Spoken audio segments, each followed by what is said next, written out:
now to my colleague there at the stadium inside right now, Vishal Monga. Vishal, over to you. So, when are we expecting Prime Minister Modi to arrive at the stadium, and what about the cultural performances also that have been at play? Yes, what I can tell you is that people are desperately waiting for Prime Minister Narendra Modi to welcome them.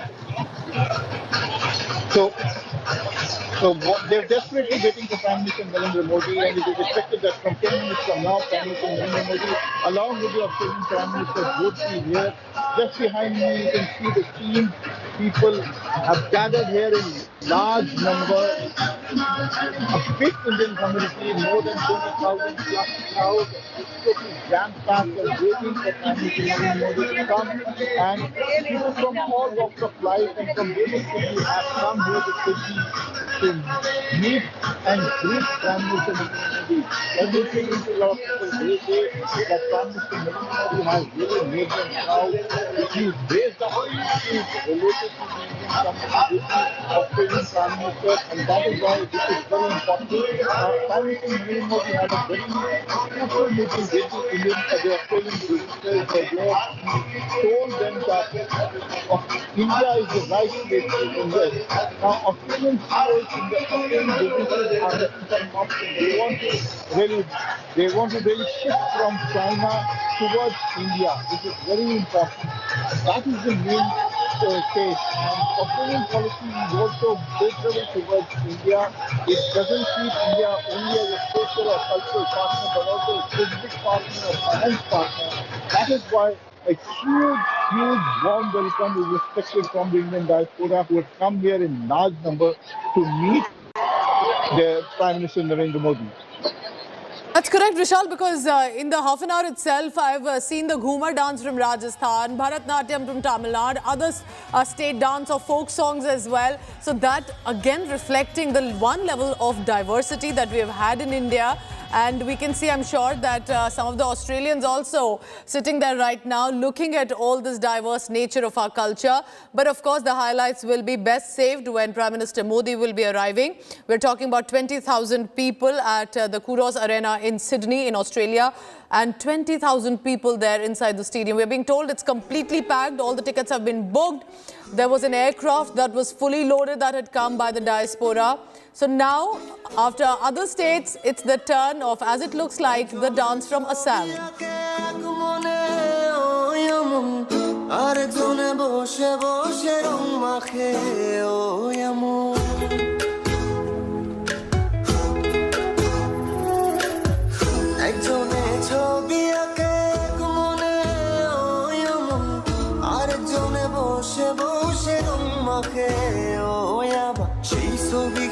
নষ্ট করে কুঞ্জনা কুঞ্জনা সেই ছবিখান নষ্ট করে কুঞ্জনা কুঞ্জনা তোমার ঘরে বসত করে কয়জনা মন জানো না তোমার ঘরে বসত করে কয়জনা কালো জলে কুচলা তলে ডুবলো সনাতন আজ সারানা কাল সারানা পাই যে দর্শন লাল পাহাড়ের দেশে যাবি হারিয়ার মাদল পাবি প্রেমরদের আদর পাবি রে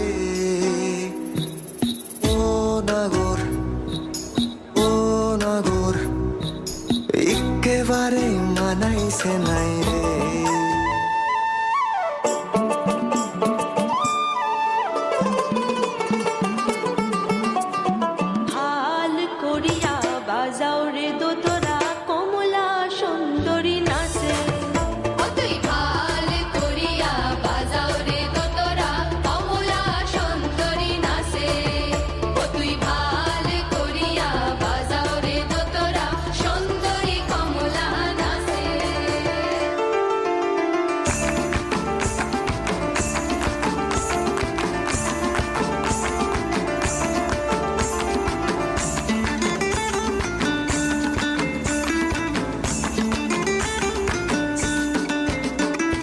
ফাগুনের মোহনায়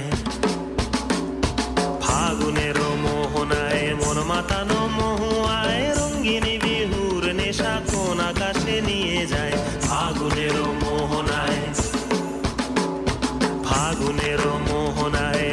মাতানো মহুয়ায় রঙ্গিনী বিহুর নেশা কোন আকাশে নিয়ে যায় আগুনেরও মোহনায়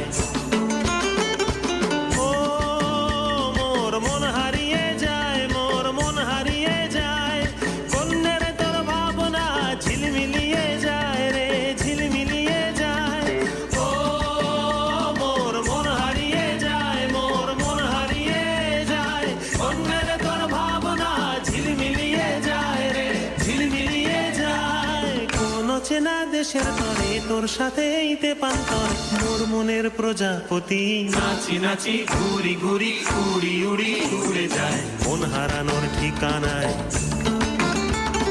ফাগুনের মোহনায় মন মাতানো মহুয়ায় রঙ্গিনী বিহুর নেশা কোন আকাশে নিয়ে যায় ফাগুনের মোহনায়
I can only imagine the long list of all the performances they have had, and given it's India, you'll still be short on time, but not short or no dearth of the performances with regard to the diversity this country represents.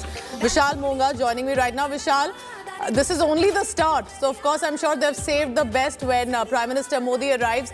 But what are you picking up on the itinerary? What can we expect when the Prime Minister arrives? Is there going to be an address right away? Is there going to be performances before that? Any specific special surprise that's been planned? Anything that you're picking on about this big event?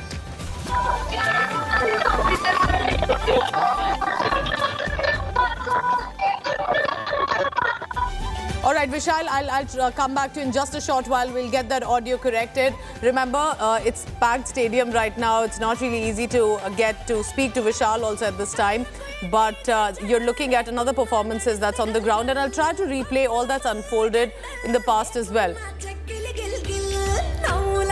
So, different states, different dance performances, and of course, all are waiting for the moment when Prime Minister Modi arrives. Meanwhile, Australian Prime Minister has appreciated not only the Indian diaspora, but the arrival of PM Modi as well. I'm leaving you with these visuals. Enjoy, but stay tuned.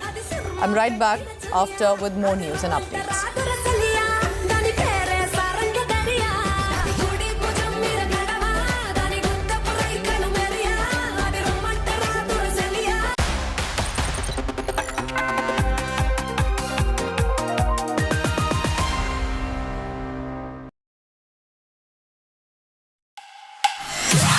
The heart of India's tech industry hosts a tectonic event.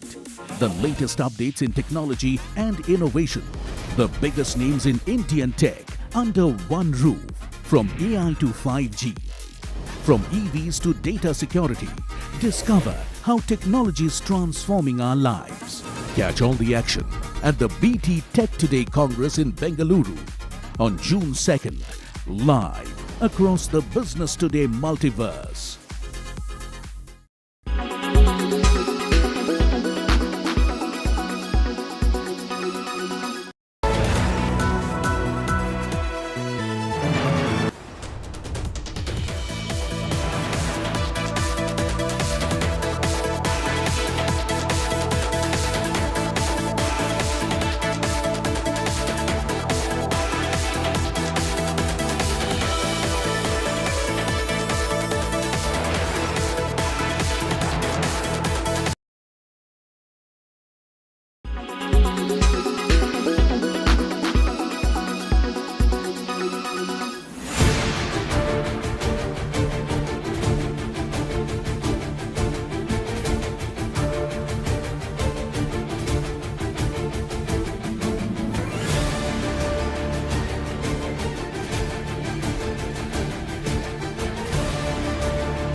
Why does this happen?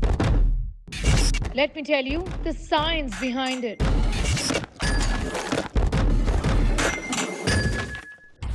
For more informative videos like this, keep watching India Today News Mode.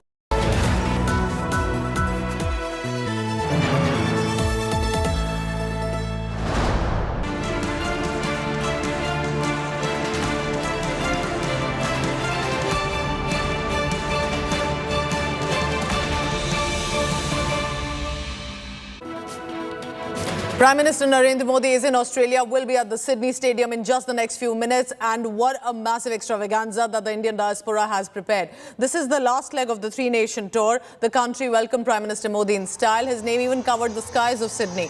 This community event, where there are about 20,000 people waiting to see Prime Minister Modi, will celebrate the diversity of the diaspora.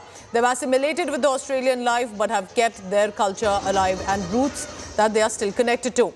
We are talking about the Indian diaspora, which is one of the largest diasporas in the world of the Indian community. And in just the next few minutes, we'll have that arrival of the Prime Minister. Remember, before this, there was an aircraft full of the Indian diaspora that they had booked to land in Sydney from Melbourne to catch a glimpse and try to interact with the Prime Minister. About 170 people had taken this chartered aircraft to attend this grand event. Even when Prime Minister Modi landed in Sydney last evening, we saw a grand welcome that was there by the diaspora from different states of the country. Look at these visuals from the airport, wearing the tricolour turban. And now, when the Prime Minister had arrived, meeting the diaspora late last evening, kids, elderly, all of them excited, enthusiastic to catch a glimpse of the Prime Minister. But today, we are expecting an address by the Prime Minister as well. That will be the interesting bit. Well, we're just welcoming Modi, Prime Minister here in Sydney, and, we are very excited to see him. So we are, he's a great person. He's a, great Prime Minister, and we all welcoming here. Since he came as the Prime Minister of India, I've seen that reputation and the international value of India has increased. I've been here since 19 years. And before 2014, Indians were poor Indians. And since then, suddenly brand image of Indians has been increased. Right now we are in front of the Opera House and the Sydney Harbour Bridge. So a group of eight people, they have climbed this bridge and we have made the history. First it was Modi Airways in the morning 6:30 that took off from Melbourne to Sydney. That happened first time, and now we have climbed this harbour bridge. You can see here, this is Australia-India friendship climb, and we are here. There are two pillars. You can see that every friendship has two pillars. We have seen the friendship from Mahabharata, where we have Krishna, Arjuna, or where we have Krishna and Sudama. So similarly, Australian and Indian PM, they are meeting here. As we can see the tallest arc bridge in front of me, you can see that we are meeting our tallest leader of the world. You can see the excitement in the diaspora. What I can say, Namo is best, east or west, Namo is the best. And today we have gathered around 18,000 Indian diaspora who have come from different states to see or to hear their beloved Prime Minister Modi. I have written a song for him. If I get a chance, I would like to sing that song in front of this camera. Everyone will sing with me. Namo, namo, namo, namo, namo, namo, oh, namo, namo, namo, namo, namo, namo, namo, namo, oh, namo, namo. सूरज सा तेज दिखे जिसमें तारों सी जगमग हो. सूरज सा तेज दिखे जिसमें तारों सी जगमग हो. Namo Namo Namo Namo Namo Namo Namo Namo. Remember, apart from meeting the diaspora, the visit actually kick-started by meeting top Australian CEOs, business honchos and Aussie CEOs were just awestruck as it appeared. Here's what and how the meeting unfolded. Take a look at what were the reactions like. The Prime Minister is such an incredible man. I feel very lucky to have met him, and I can see that he really cares about the country and the vision. The Prime Minister is an incredible influencer, and I think coming from humble beginnings and standing up as this leader in the country, he's done such incredible work and really taken people on a journey and made people feel heard. And I think sitting with him today and having the conversation made me realise just how personable he is and really engaged. Prime Minister, of course, is a very impressive person who understands business, which is very encouraging as well. The Prime Minister talked about his dreams for India and his ethic, which was a really powerful message. Australian Super does invest in India, of course, and in particular the National Indian Infrastructure Fund, and we've had very good experience in investing in India. प्रधानमंत्रियों का Sydney में भव्य कार्यक्रम और ये भारतीय संस्कृति की झलक साफ तौर पे दिखाई पड़ रही है। प्रधानमंत्री को रेड कारपेट के साथ में उनका इस्तकबाल किया है।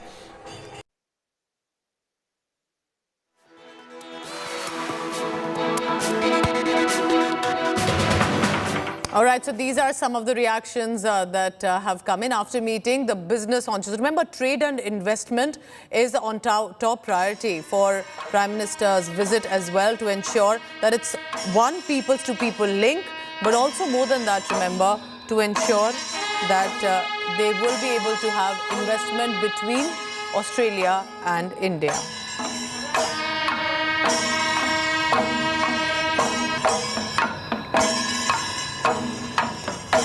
Let's go across again to Vishal Moga for the latest on that. Vishal, so how much time for the Prime Minister to arrive? And, you know, even I am surprised that while we've been talking, there is just no dearth of all the cultural performances and the diversity that our country has to offer. It's been about 1 hour since we've been interacting, and yet it's one after another different performances that we get to see. Yes, the preparation for this whole event started around 1.5 months from now, when it was decided that Prime Minister Narendra Modi would be coming and he will be addressing a gathering of Indian diaspora here in Sydney. Now, a lot of people have come across from Sydney, Melbourne, Adelaide, and they are here to welcome Prime Minister Narendra Modi. Various dance groups, not only from Sydney, also from different other cities of Australia, have come here to perform before Prime Minister Narendra Modi. And as you can see, it's just a matter of time, around 10 to 15 minutes from now, when Prime Minister Narendra Modi will be here. He'll be welcomed by around a strong crowd of 20,000 plus, which is a very big crowd according to Australian standards. Australian politicians cannot gather this kind of crowd here in Australia. So here you see a strong crowd of Indian community who come here to welcome Narendra Modi, Prime Minister Narendra Modi. Prime Minister of Australia will also be along with him. That's very important. Now, what I can tell you is that people are desperately waiting for Prime Minister Narendra Modi to come here, and it's just around 10 to 15 minutes from now when Prime Minister Narendra Modi would be in this arena addressing the big Indian diaspora. They've been waiting since morning to hear from him about India. Now, I can tell you is that I've been talking to several people here. They say that they feel proud that the Prime Minister of India, Narendra Modi, has really built up good cultural ties with Australia, and also is now becoming a strategic partner of Australia. Vishal, stay on with me because Prime Minister Modi has arrived at the Sydney Stadium, and this is the Puros Arena in Sydney. And finally, that much awaited arrival, of course, accompanying him to receive him is the Australian Prime Minister Anthony Albanese, and we'll be of course cutting across to that visual. Yes, Vishal, go ahead. So the Prime Minister has arrived, and in the next few minutes he's likely to be inside the stadium. Yes, as you told, that Prime Minister Narendra Modi is already arrived in the arena, and just within a few minutes from now he will be inside the stadium addressing a huge gathering of Australians, Indians who have gathered here in large number to welcome Prime Minister Narendra Modi. They want to hear from Prime Minister Narendra Modi about India. This is a very strong gathering here. This really comprises of top businessmen, also top people of Indian community here in Australia, and also students who make up a large community here in Australia. Now, students are a big brand ambassadors of India. who come here in large number and rarely settle down and get permanent residency. These students come from various states of India, Punjab, Gujarat, South India, and that is how they contributed to the community. Even the Australian Prime Minister clearly said that to the Australian community, Indian Australian community has been contributing not only to the society but also to the culturally rich society community of Australia. They have made their democratic values very strong here in Australia. So that has been a strong contribution of Indian community here in Australia. And what I can tell you is just few minutes. With me, Vishal. So that's the first visual of Prime Minister Narendra Modi entering toward the stadium, acknowledging with the Namaste greetings to already the diaspora that's been outside the stadium as well. Remember, it's not just about meeting the diaspora and the bilateral talks as well, which are of course scheduled with the Australian counterpart, but there's also a dinner that the Australian Prime Minister will be hosting for Indian Prime Minister Narendra Modi, and that will be then followed by meetings with the Australian governor as well. There's already been meetings with the CEOs, business leaders, and now the community event. Of course, community event is one of the most weighted because that's where the whole cultural extravaganza is, and it's worth noticing how in every country that Prime Minister Modi visits, the Indian diaspora comes all out, and it is only comparable one after another how they ensure that it is the biggest in their country, and in Australia, the Indian diaspora is one of the largest communities as well. So a handshake there, a photo opportunity, as Prime Minister Narendra Modi got down from his vehicle, a few words exchanged and heading inside the stadium. Yes, Vishal, go ahead. So we're expecting, of course, an address also by the Prime Minister in just a short while. But it's worth noticing how Prime Minister of Australia, Albanese, also had praised India, Indian diaspora, and of course, Prime Minister Modi's arrival. बहुत बड़ी संख्या में हजारों तरीके से भारतीय परंपरागत तरीके से प्रधानमंत्री का स्वागत हो रहा है और वहां पर प्रधानमंत्री Remember, Vishal Monga, our colleague as well in Sydney, is at the stadium and is trying to ensure that he gets the best view, the best spot to get you the latest coming in from inside the stadium in Sydney. So these are the visuals coming in from just about a few seconds ago as Prime Minister Modi arrived. Remember, Prime Minister was actually scheduled to attend the Quad Summit in Australia, but the event was cancelled last week, and that's why then they met in Hiroshima in Japan. That was the first leg of the meeting for the Prime Minister, and now ending it with, of course, this mega community event at the Kuros Arena in Sydney Olympic Park. Even in Japan, there was the Indian diaspora that he had met. So was in the island nations, in Papua New Guinea, in Fiji as well. There was enough Indian diaspora that he had interacted with.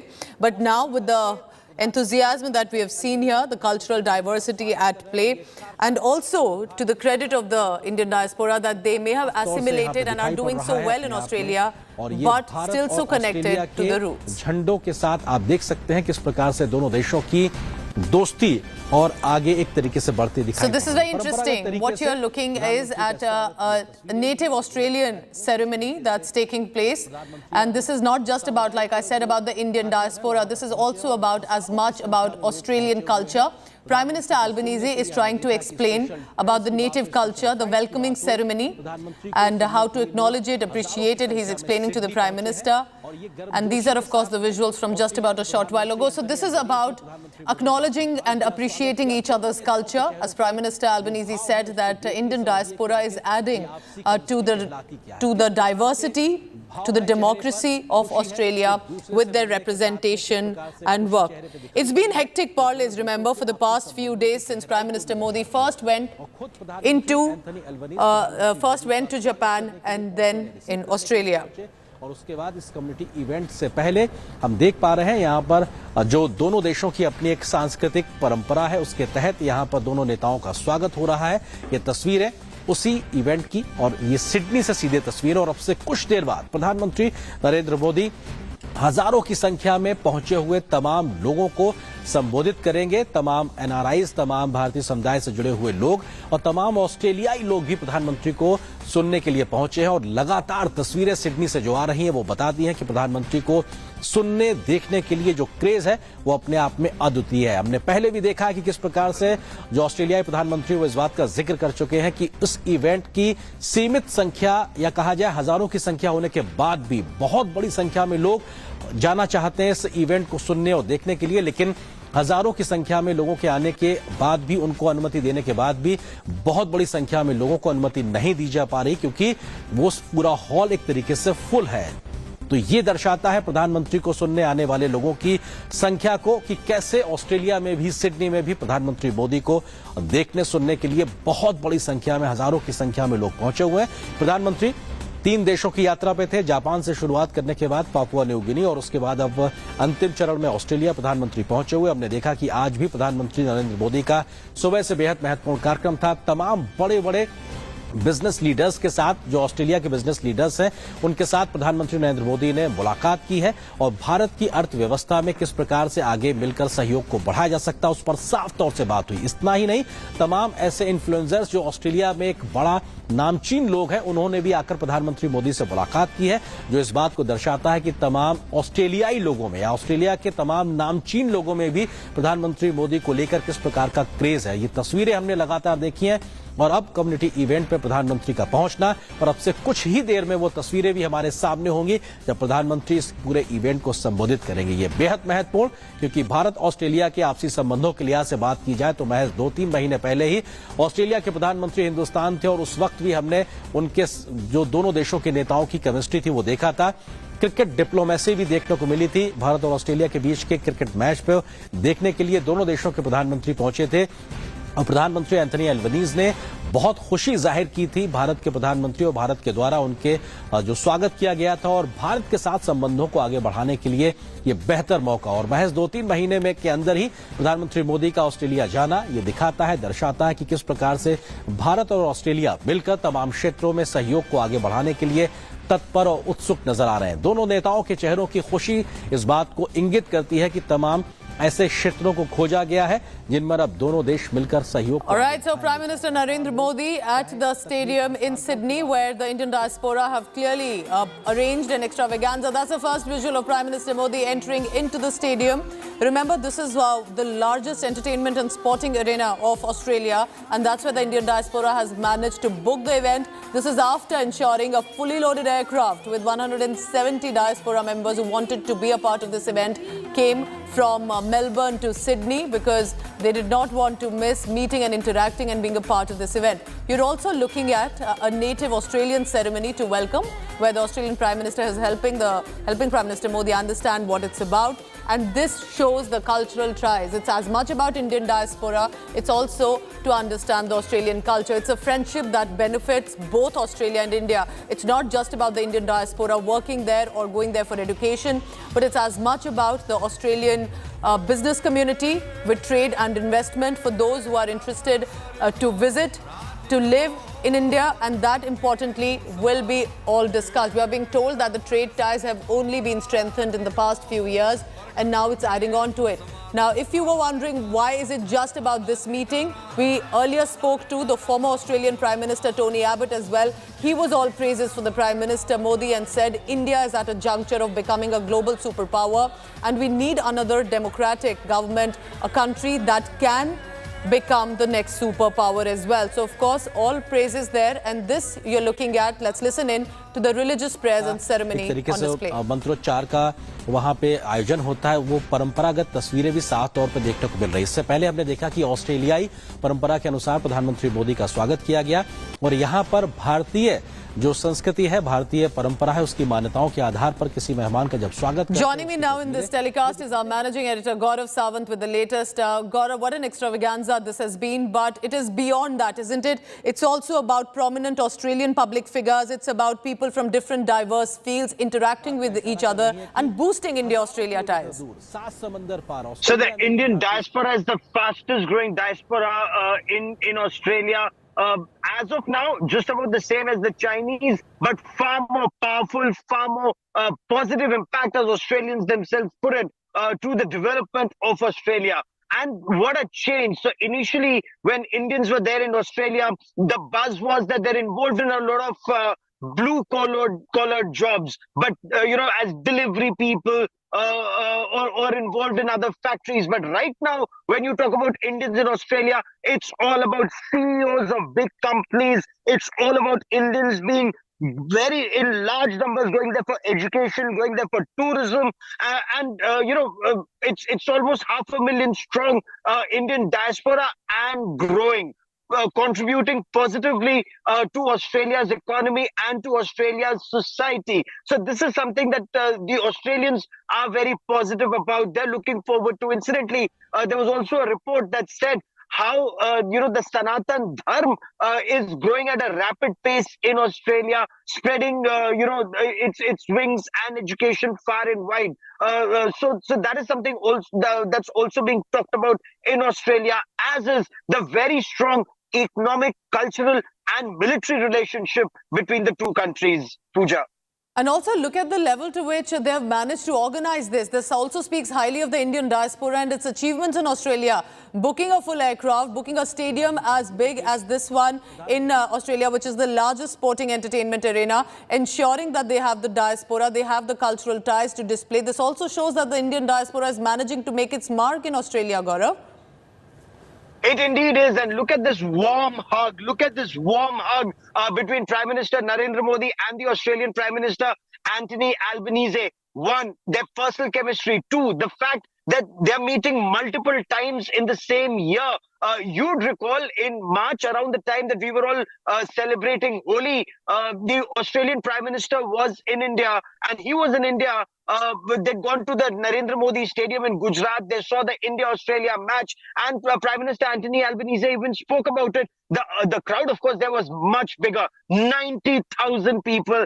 And he said, when you come to Australia, there's going to be a grad event, of course, not 90,000, but even this hall is packed to capacity with 20,000 people. So they met then in Gujarat. Then they met again in Hiroshima. They're meeting again now in Sydney. And in September, again, they'll be meeting in the national capital in Delhi when India hosts the G20 as the president of G20. So imagine when heads of state of two powerful democracies are meeting 4 to 5 times in the same year on multiple platforms, bilateral, multilateral platforms. It just goes on to show how powerful the democracies and economies are. And many in Australia are already saying that while India today is the 5th largest economy, in the next 5 years, it's going to be the 3rd largest economy after the United States of America and China. And it's growing so fast that's in Australia's interest to be good friends with India. Also, Gaurav, let's talk about how the world is watching this. The Western world clearly watching how India and Australia ties are getting stronger. India is being noticed. India is ensuring that it's not just Japan and Australia, but also the Indo-Pacific islands. And with the visit to Papua New Guinea in this tour, it's sending out a message that it will not always be how the Western nations decide, but India will have its own independent foreign policy. Oh, you're absolutely right there, Pooja. And that is where India is sending out such a powerful message along the Indo-Pacific. And, when this pivot to the East, pivot to Asia happened, when Barack Obama was the president of the United States of America, and when they started talking about that this is no longer the Asia-Pacific, it is the Indo-Pacific. So that was where the recognition was there that India is not just the fastest growing economy, fastest growing large economy. India is also one of the fastest growing maritime powers in this region. And this is a very potent combination when you're a strong military power and you're a strong economy, because the world only respects the strong. There are no two ways about it. And that is what the Indian culture also talks about. That is what we very strongly believe in, that when you're militarily strong, when you're economically strong, the world respects you. And when your culture teaches you to share. What did Papua New Guinea or the smaller island nations in the Indo-Pacific talk about? The Pacific Island countries, and 14 of them, when powerful Western countries who claimed to be their friends denied them the vaccine, the COVID vaccine, they were hoarding those vaccines. India went out of our way to give them those vaccines that saved lives, and that is why James Malpe, the Prime Minister of Papua New Guinea, he even mentioned it, that respect for Prime Minister Narendra Modi came from his heart, and that is why he bent down and touched the Prime Minister's feet. That was actually one nation's gratitude towards another nation, and the way the Prime Minister also hugged him back, that's a warm embrace between friends. Also, you've covered enough of these visits as well of the Prime Minister to different countries, Gaurav. The Indian diaspora organizing these events is an excitement of a different level. And do tell us about the effort that goes into it. Remember, it's not just about Sydney. There must have been other cities as well that must have got together. I'm looking at the representations and the performances, and this clearly takes weeks, if not months, to prepare to ensure that you have the biggest stadium booked. This is also Indian diaspora telling Prime Minister Modi of the grand welcome that he's receiving there in the country. You're absolutely right. So yes, we covered Howdy Modi at Houston. We covered the Prime Minister at Madison Square Garden. The India Today team was covering the Prime Minister in Australia in 2014 and at Wembley in the United Kingdom. You're absolutely right. There's a lot of effort that goes into it. There's a lot of coordination that's required. But the Indian community, they realize that this is how their strength, their respect, and people know more about India through these events, because this then becomes very big headlines even in those countries. If I were to specifically talk about the United Kingdom, and Pooja, you and I have both very extensively reported about how there is a certain section of the society in the United Kingdom that tried to target the Hindus in Leicester, in Birmingham very recently. So they try to give that very flawed narrative about Hindus. You've lived through it in Jammu and Kashmir yourself, so you know what's it like when the victim is blamed, when victim shaming is done, and for whatever reason. Now events like this put India out in Australia, Gaurav. In Australia, they've had so many temples that have been desecrated, graffiti by Khalistan extremists that have been put. There have been literal physical attacks that have happened on the Indian diaspora, on the Hindus who tried to counter the Sikh extremists. And now this is also then a message of a united Indian diaspora, the manner in which we have dance performances from Assam, Gujarat, Tamil Nadu coming together to say that in Australia we are united and will not have anyone try to put us and throw us in a corner. Absolutely. Unity and diversity in the correct sense of the word. Those few Khalistani radicalized elements, whether they operate out of Canada or United Kingdom or in pockets of Australia. And incidentally, Prime Minister Narendra Modi has very strongly taken up the attacks on Hindus or the actions of Khalistanis against temples, not just in Canada, in the United Kingdom, but also in Australia. And we are told he's been reassured by the Australian Prime Minister Anthony Albanese that there would be swift investigation and the guilty will not be spared, because this is not freedom of expression. This is not democracy. The United Kingdom is realizing it rather late in the day after having suffered, with the world's assorted terrorists living in the United Kingdom. And thinking that was freedom of expression. That clearly isn't. Similarly, Australia shouldn't have to suffer. Canada is already suffering quite a bit. So, the world is realizing, and very emphatically and very effectively, India is also making that point across. Those Khalistani radicalized elements are not democratic form of protest. What they're doing is violence. What they're doing is arson. What they're doing is vandalism. And that's completely unacceptable. That message is being sent across by the strong Indian community and the Indian leadership back in India. Gaurav, let's talk about the three-nation tour that Prime Minister Modi is concluding with Australia. Started with Hiroshima in Japan, Papua New Guinea, Fiji, and now Australia. And I'm only thinking of the reactions that have come in to the critics of the Prime Minister, critics of India, who love to hate this country when someone from Papua New Guinea, Indo-Pacific island nation, says he's the leader of the global South. I was speaking to Tony Abbott a little while earlier, former Prime Minister. He said Modi and India actually can become the leader of the free world. These are comments that are coming in from international elected leaders, and that speaks a lot in itself, isn't it? Well, that's India, one, realizing our potential and coming up to the world's expectations. That's exactly what is expected of India. And Prime Minister Narendra Modi and his government, they've demonstrated it. There was a lot of pressure, and there still is a lot of pressure to toe America's line or to toe the North Atlantic Treaty Organization's line on the Russia-Ukraine conflict. But India very emphatically and for over a year has walked that very thin line, walked that fine line that yes, this is not an era of war.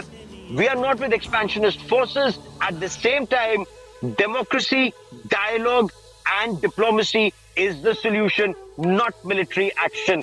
And when the United Kingdom gives longer range missiles to Ukraine, or when America pumps in more weapons into Ukraine, then they're only prolonging that war. They're only prolonging the agony of the people in Russia and Ukraine, instead of compelling both sides to come to the negotiations table and then iron out their differences. So India has taken that line. Also the fact that India is very emphatically talking on the world stage, Pooja, that the developed countries cannot ride roughshod over the rights of the developing countries or to pontificate as they have been trying to do. And again, if I were to quote the Prime Minister of Papua New Guinea, he made it very clear that when you sit on the platform, on that global high table with these developed countries, you are our voice. The third world has a right to be heard, and you are that voice of the third world. You talk about our issues, and whether it's salination, whether it's loss of agricultural land, whether it's national security of these countries, they want India to take up their cause with the developed countries.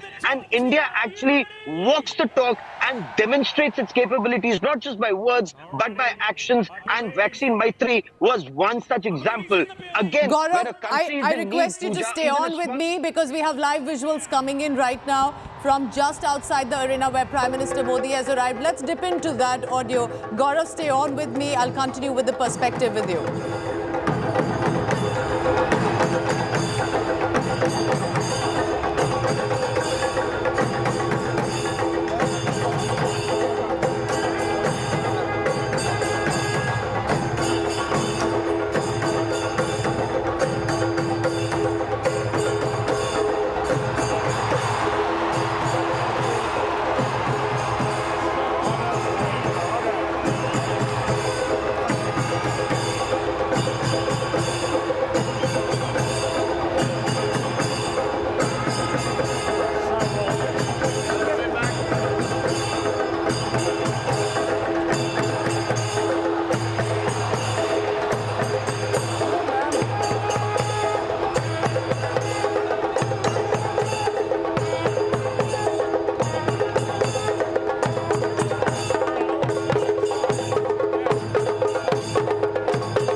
And the Prime Minister of India, Narendra Modi!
Ladies and gentlemen, for those who are able, please be standing for the Australian National Anthem, followed by the Indian National Anthem.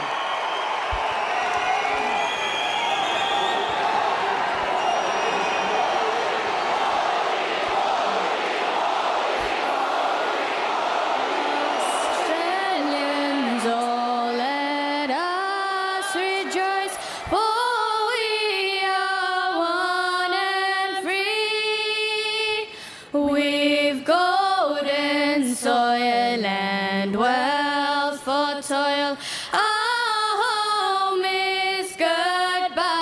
sea. Our land abounds in nature's gifts of beauty, rich and rare. In history's page, let every stage advance Australia fair. In joyful strains, then let us sing, advance Australia fair.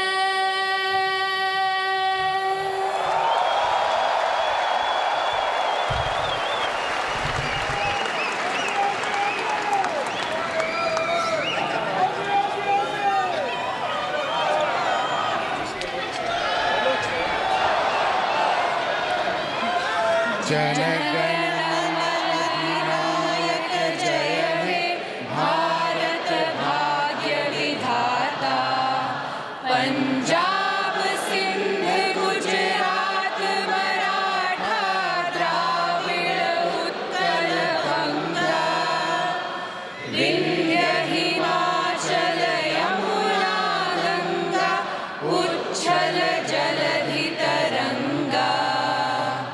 तब शुभ नामे जागे, तब शुभ आशीष मांगे, गाहे तब जय गाथा। जन गण मंगलदायक जय हे भारत भाग्य विधाता।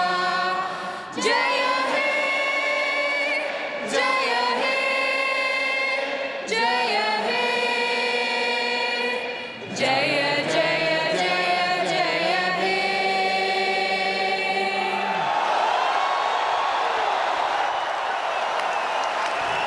Thank you all for standing.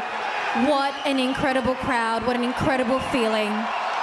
I want to welcome the Premier of New South Wales, the Honourable Chris Minns, to the stage. Please give him a warm, warm welcome.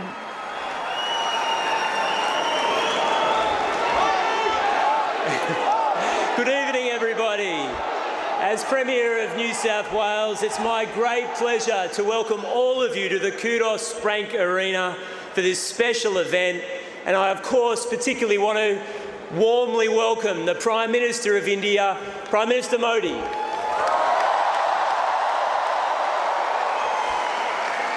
In a moment, I will introduce Australia's Prime Minister, Anthony Albanese, but first,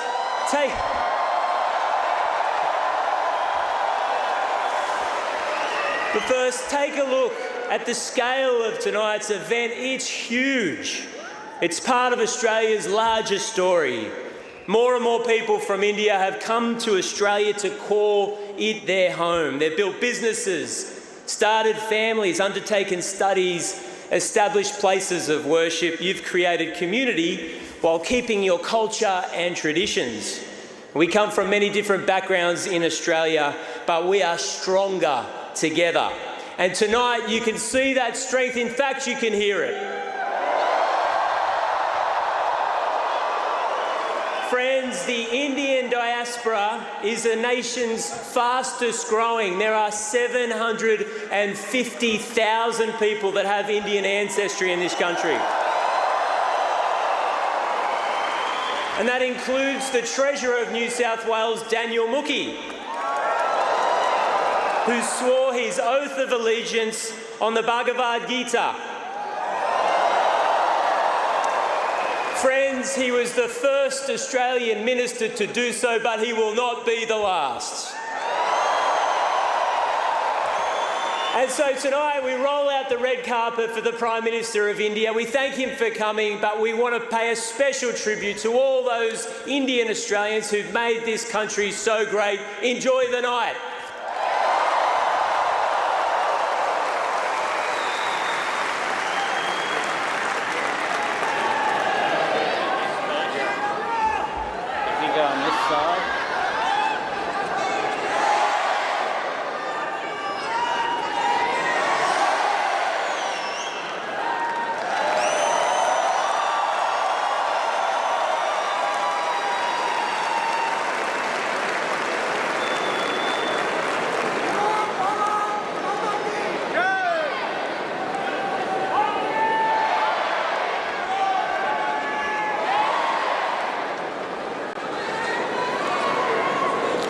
Thank you, friends. I begin by acknowledging the traditional owners of the land on which we meet, and I pay my respects to elders past, present and emerging. And I am proud to lead a government that will give all of you, all Australians, a chance to vote in a referendum to recognise our First Peoples in our nation's constitution later this year. And I urge my Indian Australian friends, vote yes. It is a huge pleasure to welcome Prime Minister Modi to Australia. In just my first year as Prime Minister, which I'm celebrating today,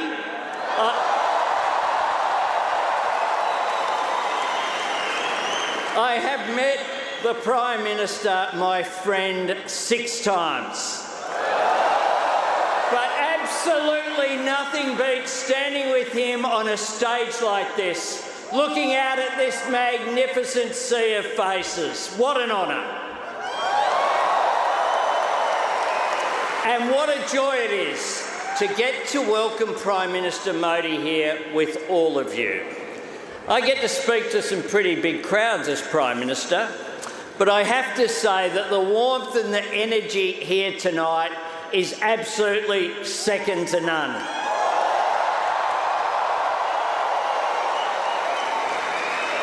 I said to my friend the Prime Minister before, the last time I saw someone on the stage here was Bruce Springsteen, and he didn't get the welcome that Prime Minister Modi has got.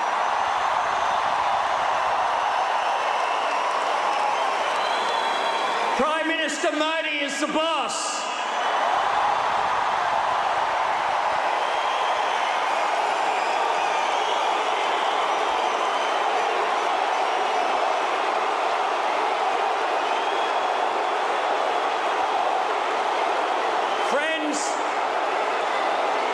I saw that myself when I was in India in March, where he hosted me with such generosity and warmth. It was a trip full of unforgettable moments, celebrating Holi in Gujarat,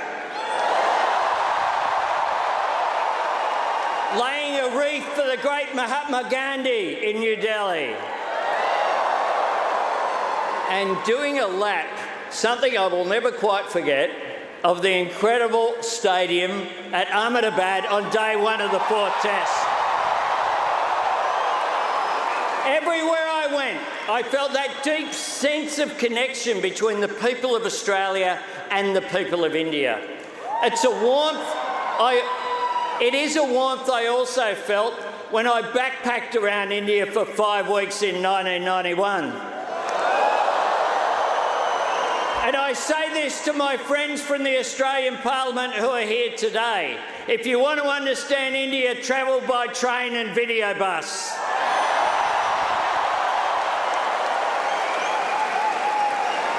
And you can even hitchhike. They're very friendly. It is a connection that I feel here tonight. And once again, I feel so grateful to be a part of it.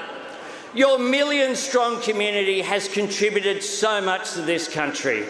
The people here tonight, your families, your communities, will always be the lifeblood of the relationship that India and Australia share. And tonight I announce that the new Centre for Australia-India Relations will be based in Parramatta.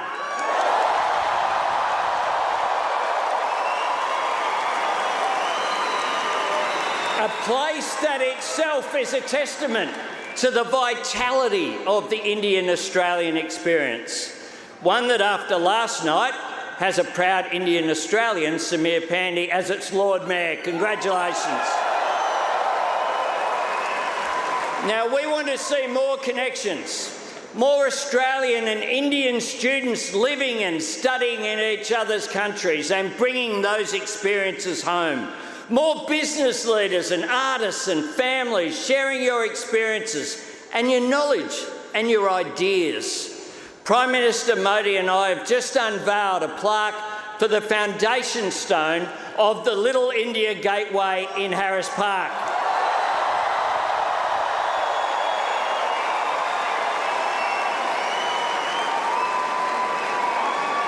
tonight, and won't that be good to visit? But tonight, as Prime Minister, I want to say thank you. You have brought the spirit of the world's biggest democracy to Australia. And you have helped make our democracy stronger and more inclusive. You've strengthened Australian society, bringing our country the benefits and riches of such a beautiful and diverse culture. And I'm so proud that you have made Australia your home, that you see your life and your future here. You make our nation and our shared communities better. You make Australia stronger. Friends, I want you to give a big Australian welcome to my dear friend, Prime Minister Narendra Modi.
नमस्ते Australia.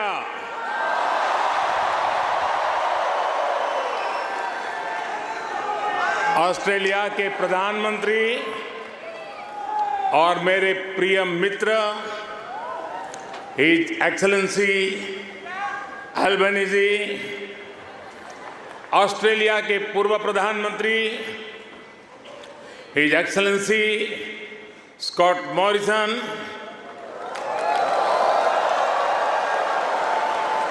New South Wales के premier Chris Minns, foreign minister Penny Wong, communication minister Michelle Rowland, energy minister Chris Bowen, leader of opposition Peter Dutton, Assistant Foreign Minister Tim Watts, New South Wales के उपस्थित मंत्रिमंडल के सभी आदरणीय सदस्य, Parramatta से सांसद सदस्य doctor Andrew Charlton,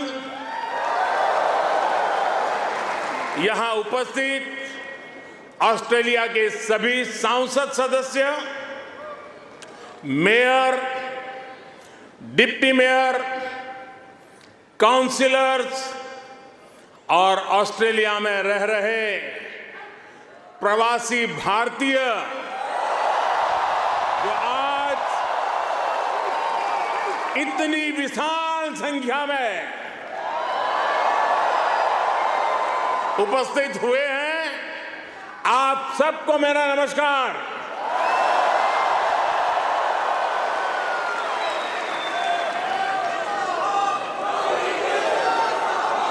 First of all, I acknowledge the traditional custodians of the land that we are meeting here on today. I pay my respect to their elders, past, present, and emerging. I also celebrate all First Nations people who may be with us today.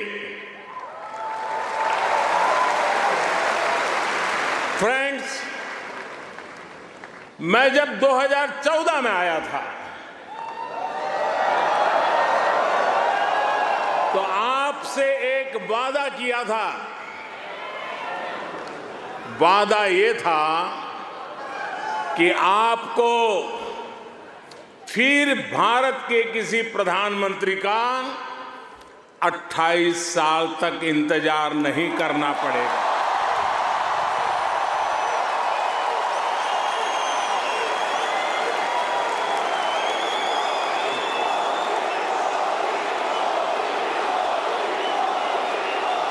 तो लीजिए, यहां Sydney में इस ऐना में मैं फिर हाजिर हूं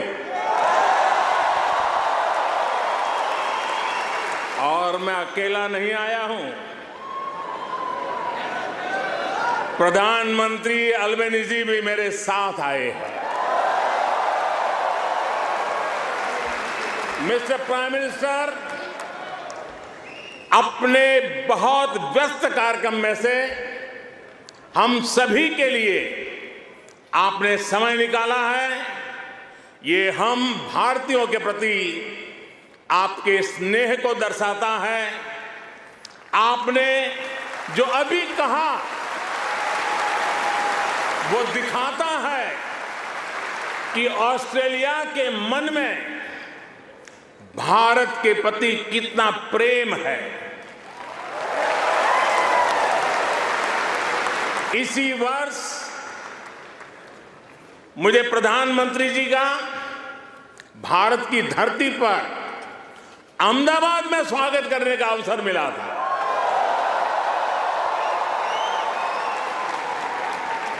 आज उन्होंने यहां लिटिल इंडिया के फाउंडेशन स्टोर को अनवील करने में मेरा साथ दिया है। मैं उनका बहुत बहुत आभार व्यक्त करता हूं। Thank you my friend Anthony.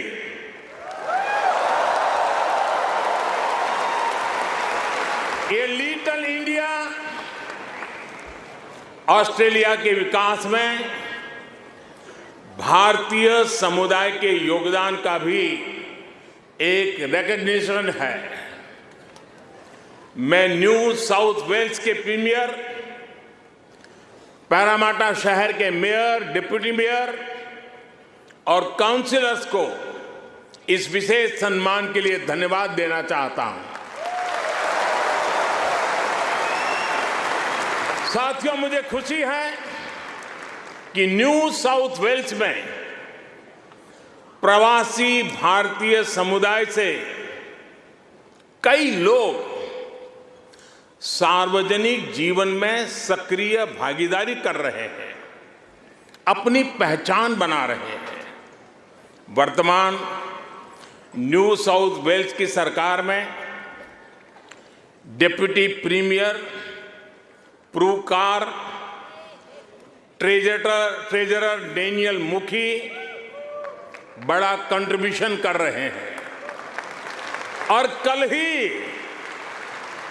कल ही भाई समीर पांडे पैरामाटा के लॉर्ड मेयर चुने गए हैं। मैं सबका अभिनंदन करता हूं, बहुत बहुत बधाई देता हूं।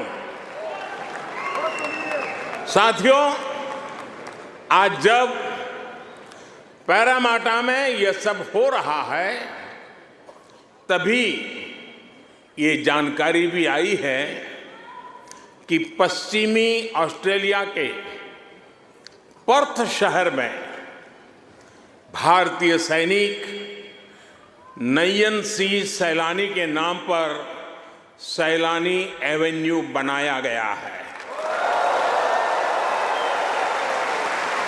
उन्होंने पहले विश्व युद्ध में ऑस्ट्रेलिया की फौज के लिए लड़ते हुए वीर गति प्राप्त की थी। इस सम्मान के लिए मैं पश्चिमी ऑस्ट्रेलिया के नेतृत्व का आदरपूर्वक अभिनंदन करता हूं। साथियों, एक समय था जब कहा जाता था कि भारत ऑस्ट्रेलिया के संबंधों को 3C डिफाइन करते हैं। ऐसा पहले कहा जाता था। ये कौन से 3C हैं? कॉमनवेल्थ, क्रिकेट और करी।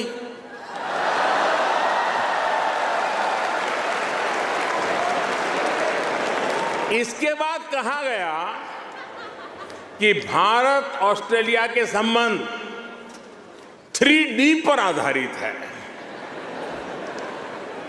डेमोक्रेसी, डायस्पोरा और दोस्ती।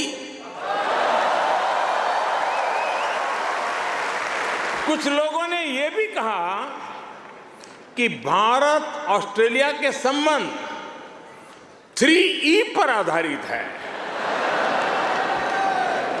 एनर्जी, इकोनॉमी और एजुकेशन। यानी कभी C, कभी D, कभी E। अलग अलग कालखंड में ये बात संभवतः सही भी रही है, लेकिन भारत और ऑस्ट्रेलिया के ऐतिहासिक संबंधों का विस्तार इससे कहीं ज्यादा बड़ा है। और जानते हैं, इन सारे संबंधों का सबसे बड़ा आधार क्या है? जानते हैं?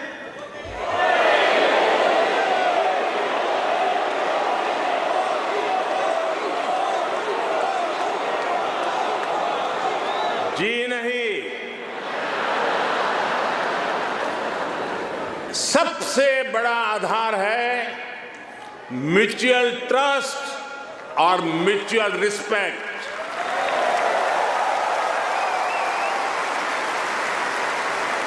ये म्यूचुअल ट्रस्ट और म्यूचुअल रिस्पेक्ट सिर्फ भारत ऑस्ट्रेलिया के डिप्लोमेटिक रिश्तों से विकसित नहीं हुआ है। इसकी असली वजह है, इसकी असली ताकत है आप ऑस्ट्रेलिया में रहने वाले हर एक भारतीय। आप उसकी असली ताकत है। इसकी असली वजह है ऑस्ट्रेलिया के 2.5 करोड़ से ज्यादा सिटीजन्स। साथियों, हमारे बीच भौगोलिक दूरी जरूर है, लेकिन हिंद महासागर हमें आपस में जोड़ता है। हमारी जीवन शैलियां भले अलग अलग हो, लेकिन अब योगा ये भी हमें जोड़ता है। क्रिकेट से तो हम ना जाने कब से जुड़े हुए हैं, लेकिन अब टेनिस और फिल्में भी हमें जोड़ रही है। हमारे यहां खाना बनाने का तरीका भले अलग अलग है, लेकिन अब मास्टर शेफ हमें जोड़ता है।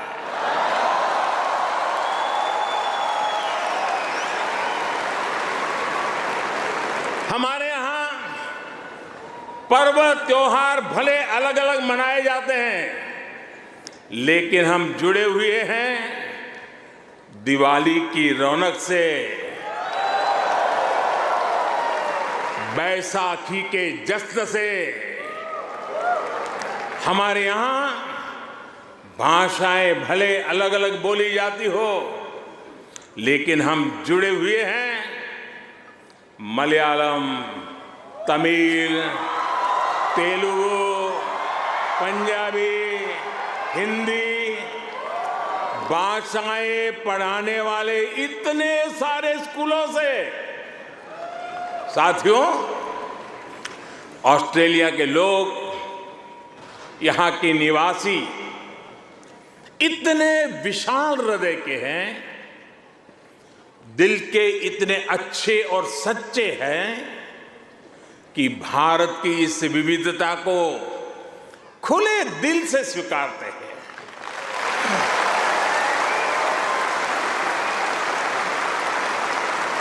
और यही वजह है कि पैरा माटा स्क्वायर किसी के लिए परमात्मा चौक बन जाता है।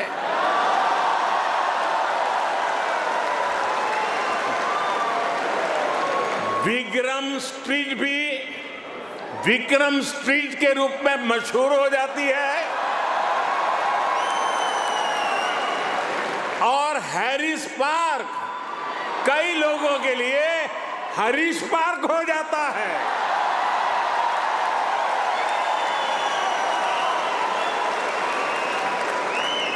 वैसे मैंने सुना है कि हैरिस पार्क में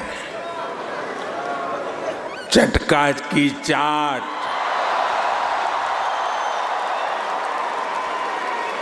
जयपुर स्वीट्स की जलेबी, उसका तो कोई जवाब ही नहीं है। मेरी आप सबसे रिक्वेस्ट है, आप लोग कभी मेरे मित्र पीएम एल्बेनीज़ी को भी वहां जरूर ले जाइएगा। और साथियों, जब खाने की बात चली है और चाट की बात चली है तो लखनऊ का नाम आना भी स्वाभाविक ही है। मैंने सुना है सिडनी के पास लखनऊ नाम की जगह भी है, लेकिन मुझे पता नहीं वहां भी चाट मिलती है क्या। अच्छा, यहां भी तो शायद दिल्ली के पास वाले लखनऊ के लोग होंगे ही होंगे, है क्या? वाह, वाकई Delhi street, Bombay street, Kashmir Avenue, Malabar Avenue जैसी कितनी ही सड़कें यहां ऑस्ट्रेलिया में आपको भारत से जोड़े रखती है। मुझे बताया गया कि अब तो ग्रेटर सिडनी में इंडिया परेड भी शुरू होने जा रही है। मुझे जानकर भी बहुत अच्छा लगा कि हाँ, आप सबने आजादी का अमृत महोत्सव भी बहुत धूमधाम से मनाया है। यहाँ की कई सारी सिटी काउंसिल में बहुत सारे कार्यक्रम किए गए हैं। सिडनी ओपेरा हाउस जब तिरंगे की रोशनी से सराबोर हुआ तो यहाँ हर भारतीय का दिल खुश हो गया।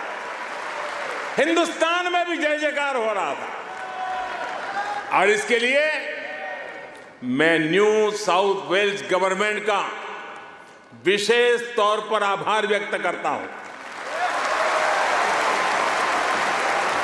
साथियों, हमारे क्रिकेट के रिश्तों को भी 75 वर्ष पूरे हो गए हैं।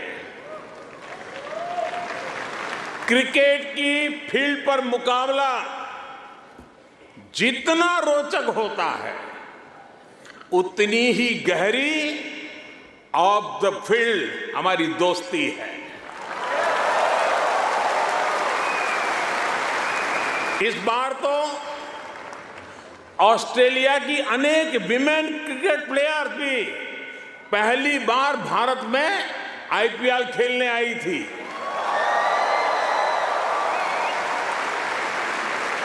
और साथियों, ऐसा नहीं है कि हम सिर्फ सुख के ही साथी हैं। अच्छा दोस्त तो सुख का तो साथी होता है, दुख का भी साथी होता है।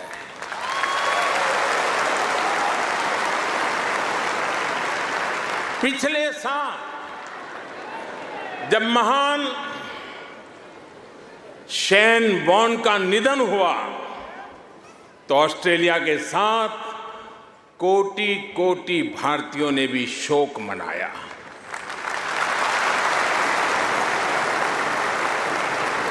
ये ऐसा था जैसे हमने अपना कोई खो दिया है।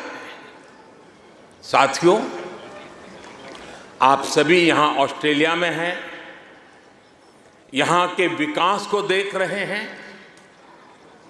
आप सभी का एक सपना रहा है कि हमारा भारत भी विकसित राष्ट्र बने।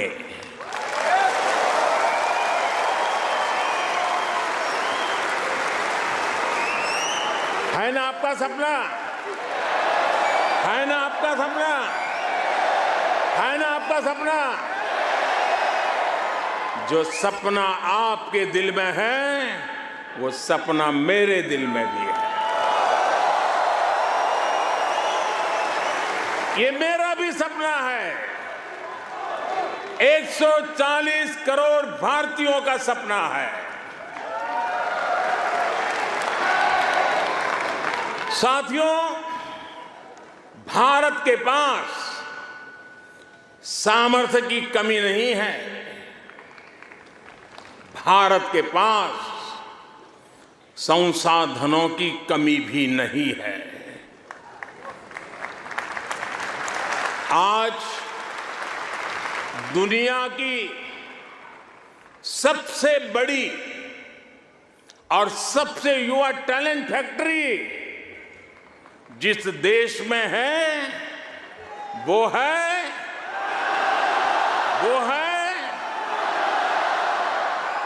सही जवाब दे रहे हैं आप, वो है इंडिया। मैं ये बात फिर दोहरा रहा हूं, आज दुनिया की सबसे बड़ी और सबसे युवा टैलेंट फैक्ट्री जिस देश में है वो है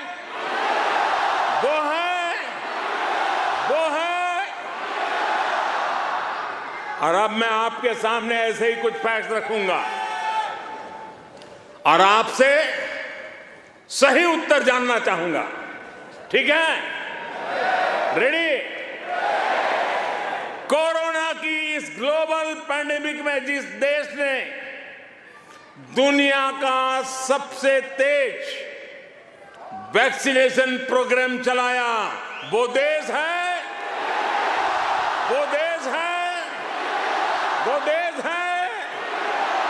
आज जो देश दुनिया की फास्टेस्ट ग्रोइंग लार्ज इकोनॉमी है वो है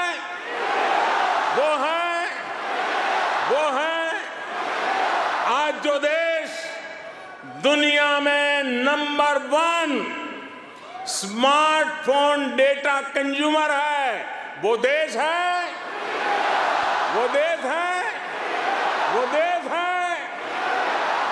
आज जो देश फिनटेक एडॉप्शन रेट में नंबर 1 है वो देश है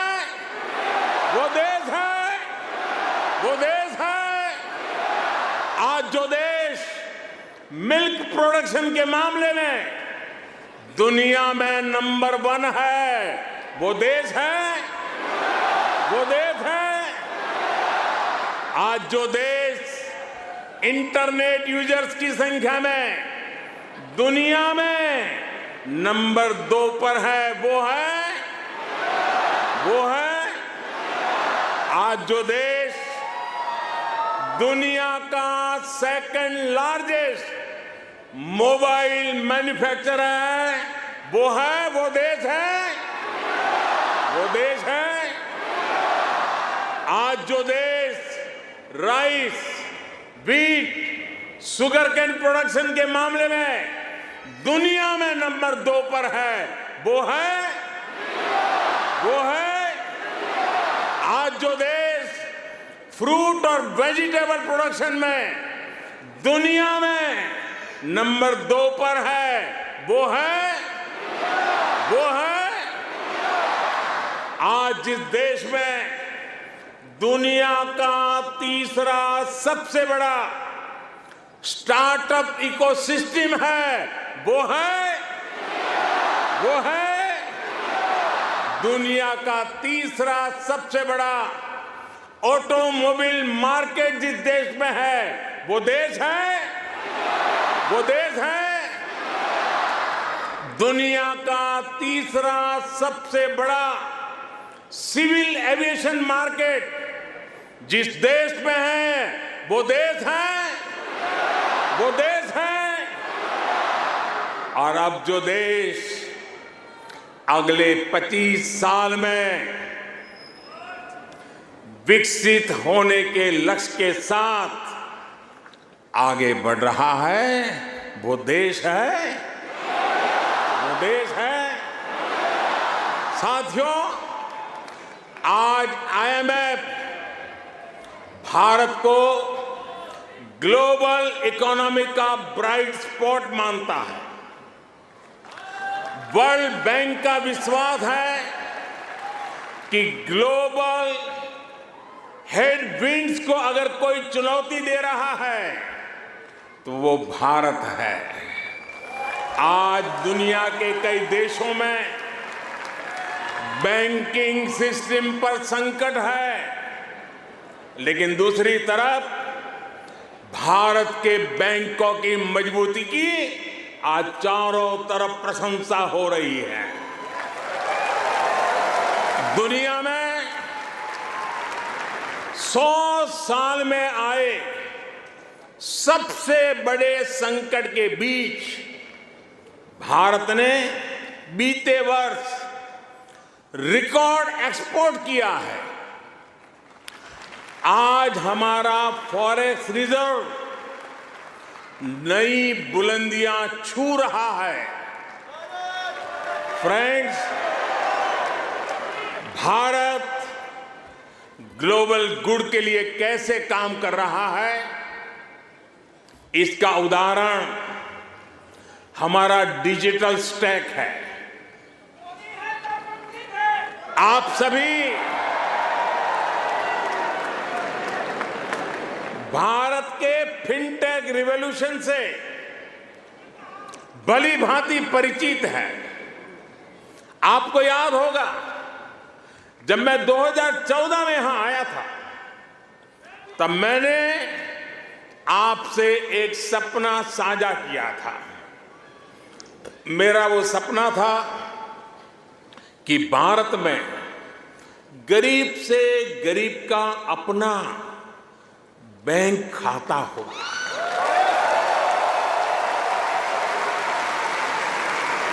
आपको गर्व होगा दोस्तों, आपको गर्व होगा कि पिछले 9 वर्ष में हमने करीब 50 करोड़ भारतीयों के यानी करीब 500 मिलियन बैंक अकाउंट खोले हैं।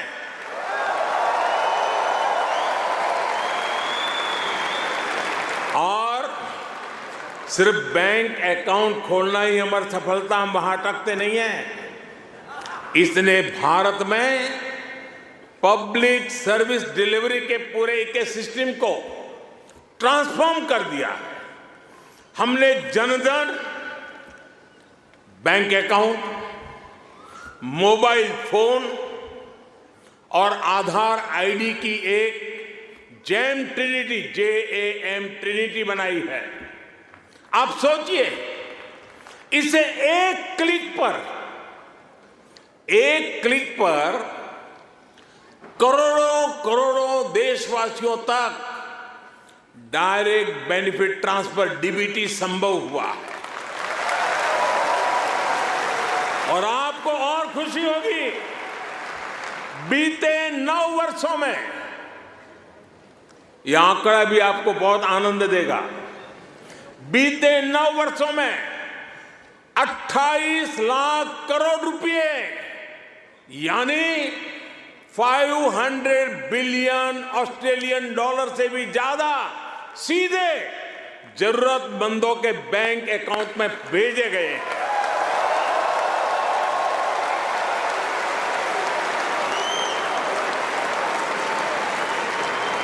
कोरोना के समय में बहुत से देशों को अपने नागरिकों को पैसे भेजने में मुश्किल आई थी, लेकिन भारत उन देशों में था जो एक क्लिक पर ये काम पलकों में कर रहा था।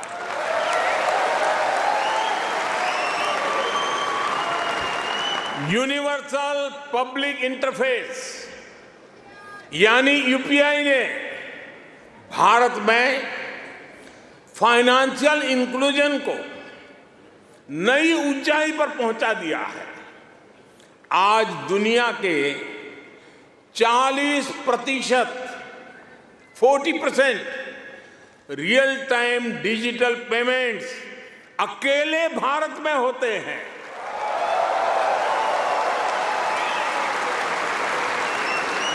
आप अभी अभी भारत आए होंगे तो देखा होगा, आज फल सब्जी या पानी पूरी के ठेले हो या फिर चाय की दुकान, सब जगह डिजिटल ट्रांजैक्शन हो रहा है। साथियों, भारत का ये डिजिटल रिवॉल्यूशन सिर्फ फिनटेक तक सीमित नहीं है। भारत आधुनिक व्यवस्थाएं बना रहा है, लोगों की ईज ऑफ लिविंग बढ़ा रहा है। इसका एक उदाहरण भारत का डिजी लॉकर है। इसमें ड्राइविंग लाइसेंस से लेकर डिग्री और प्रॉपर्टी के पेपर्स तक जो भी सरकार इशू करती है वो इस डिजिटल लॉकर में जनरेट होते हैं। करीब सैकड़ों तरह के डॉक्यूमेंट्स डिजिटल लॉकर में रिफ्लेक्ट होते हैं। आपको फिजिकल कॉपी स्टोर करने की जरूरत नहीं है, बस एक पासवर्ड काफी है। और इससे 15 करोड़ से ज्यादा यानी 150 मिलियन से भी ज्यादा भारतीय जुड़ चुके हैं। इस तरह के कितने ही डिजिटल प्लेटफॉर्म आज हर भारतीय को पावरफुल बना रहे हैं, ताकतवर बना रहे हैं। साथियों, आज भारत के हर कदम, हर उपलब्धियों के बारे में दुनिया जानना चाहती है। आज की दुनिया जिस वर्ल्ड ऑर्डर की तरफ जा रही है, जिन संभावनाओं को तलाश रही है, उसमें ये स्वाभाविक भी है। भारत हजारों वर्षों की जीवंत सभ्यता है। भारत मदर ऑफ डेमोक्रेसी है।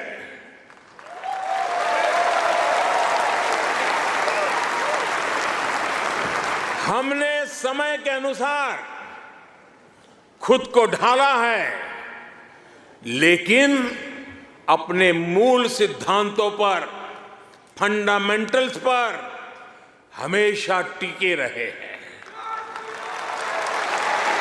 हम राष्ट्र को भी एक परिवार के रूप में देखते हैं और विश्व को भी एक परिवार मानते हैं। वसुधैव कुटुंबकम। और इसलिए जब भारत अपनी G20 प्रेसिडेंसी की थीम तय करता है तो कहता है अपने आदर्शों को जीने का उसका स्वभाव देखिए। G20 प्रेसिडेंसी में भारत कहता है one earth, one family, one future.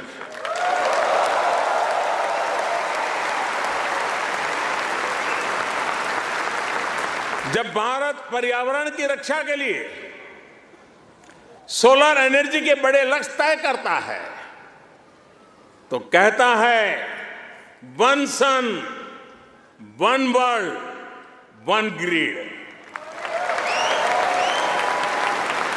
जब भारत वैश्विक समुदाय के स्वस्थ रहने की कामना करता है तो कहता है one earth, one health. Bharat वो देश है जिसने कोरोना के संकट में दुनिया के 150 से ज्यादा देशों को उस संकट की घड़ी में दवाइयां भेजी। भारत वो देश है जिसने 100 से अधिक देशों को मुफ्त वैक्सीन भेजकर करोड़ों करोड़ों लोगों का जीवन बचाया। कोरोना के समय में आपने भी यहां जिस सेवा भावना से काम किया वही हमारी संस्कृति की विशेषता है। आज शहीदों के सरताज पंचम सिख गुरु श्री गुरु अर्जुन देव जी का शहीदी पर्व है। हमें गुरु जी के जीवन से सभी की सेवा करने शिक्षा मिलती है। गुरु अर्जुन देव जी ने ही दसंध प्रणाली शुरू की थी। इसी प्रेरणा से कोरोना के दौरान भी कितने ही गुरुद्वारों के लंगर ने यहां लोगों की मदद की। इसी दौर में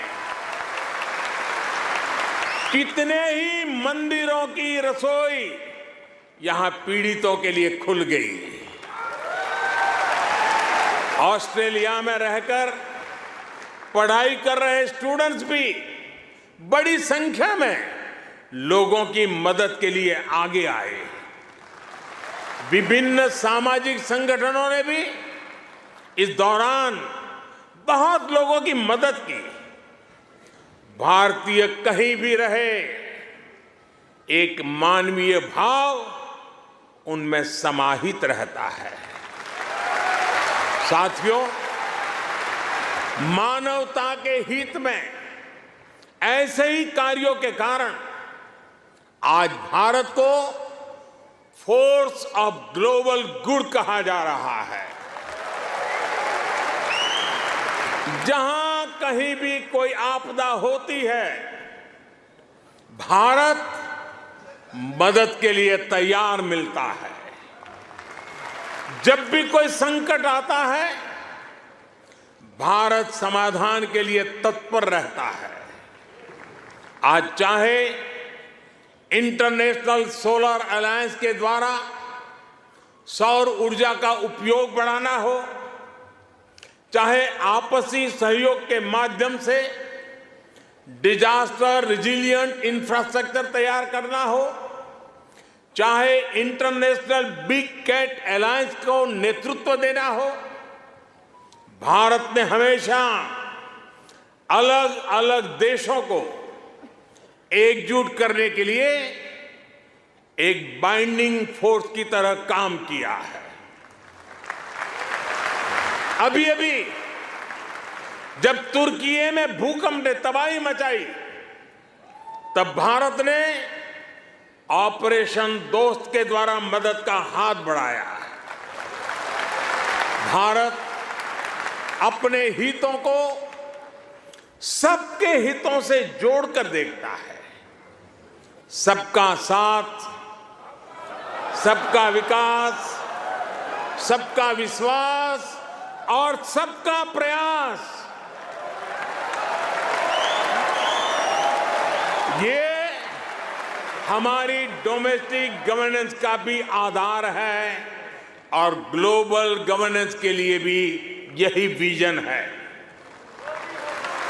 साथियों, आज भारत और ऑस्ट्रेलिया के बीच स्ट्रेटेजिक पार्टनरशिप निरंतर गहरी हो रही है। हाल में ही हमने इकोनॉमिक कोऑपरेशन और ट्रेड एग्रीमेंट ECTA एकता साइन किया है। अनुमान है इससे दोनों के बीच ट्रेड अगले 5 वर्ष में 2 गुने से अधिक हो जाएगा। अब हम कॉम्प्रिहेंसिव इकोनॉमिक कोऑपरेशन एग्रीमेंट पर काम कर रहे हैं। हम रिजिलियंट और रिलायबल सप्लाई चेन्स का निर्माण कर रहे हैं। इससे दोनों देशों के बिजनेस को बल मिलेगा ही, दुनिया को भी नया विश्वास मिलेगा। आज भारत और ऑस्ट्रेलिया के बीच कई डायरेक्ट फ्लाइट्स हैं। बीते वर्षों में फ्लाइट्स की संख्या बढ़ी है। आने वाले दिनों में इनकी संख्या और बढ़ेगी।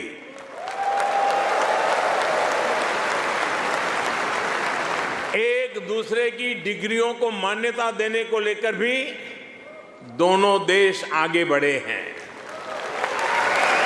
और इससे हमारे स्टूडेंट्स को बहुत लाभ होगा। Migration and mobility partnership agreement पर भी सहमति बनी है। इससे हमारे स्किल्ड प्रोफेशनल्स के लिए ऑस्ट्रेलिया आना और यहां काम करना आसान होगा। और साथियों, आज जब मैं आपके बीच आया हूं तो एक घोषणा भी करने जा रहा हूं।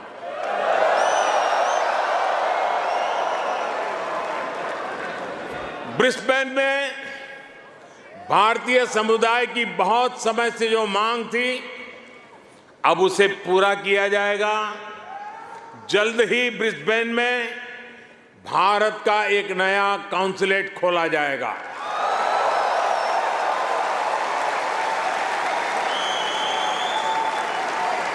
फ्रेंड, भारत और ऑस्ट्रेलिया की गहरी होती पार्टनरशिप मां भारती में आस्था रखने वाले प्रत्येक व्यक्ति को सशक्त करेगी। आपके पास टैलेंट है, अपनी स्किल की ताकत है और साथ ही अपने कल्चरल वैल्यूज भी है। ये वैल्यूज आपको ऑस्ट्रेलिया के लोगों के साथ घुल मिलकर रहने में बड़ी भूमिका निभाते हैं। मैं कल ही पापुआ न्यू गिनी से आया हूं। वहां मैंने स्थानीय भाषा में तमिल साहित्य तिरुकुरल के अनुवाद का लोकार्पण किया। यह अनुवाद वहां भारतीय मूल के एक स्थानीय गवर्नर ने किया है।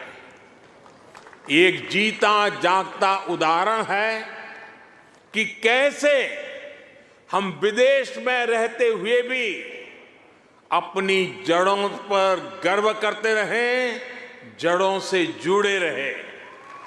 आप भी यहां ऑस्ट्रेलिया में भारतीय संस्कृति की खुशबू फैला रहे हैं। आप ऑस्ट्रेलिया में भारत के कल्चरल एम्बेसडर हैं, भारत के ब्रांड एम्बेसडर्स हैं। साथियों, मैं मेरी बात समाप्त करने से पहले आपसे कुछ मांगना चाहता हूं। देंगे? आवाज जरा धीमी हो गई। देंगे? पक्का? प्रॉमिस? मैं आपसे ये मांग रहा हूं और आपसे आग्रह करूंगा कि आप जब भी भारत आए अपने साथ कोई न कोई ऑस्ट्रेलियाई मित्र और उनके परिवार को भी साथ लेकर के आए।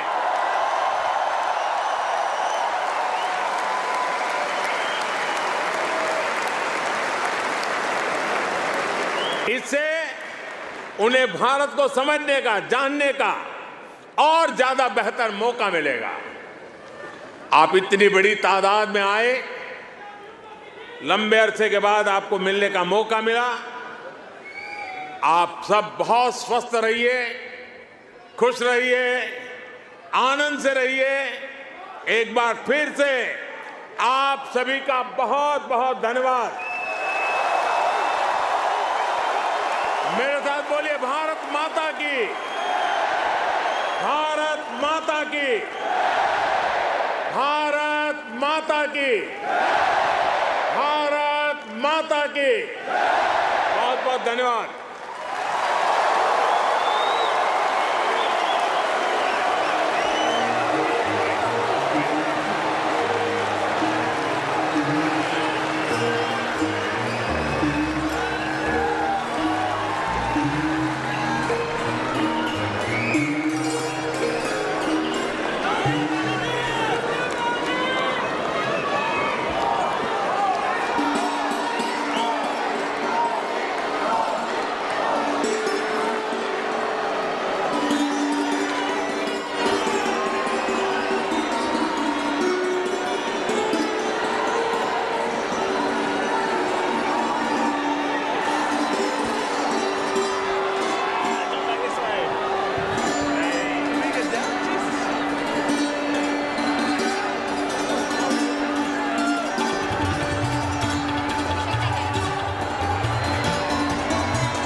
Entire stadium packed to the rafters, as you can see in Sydney.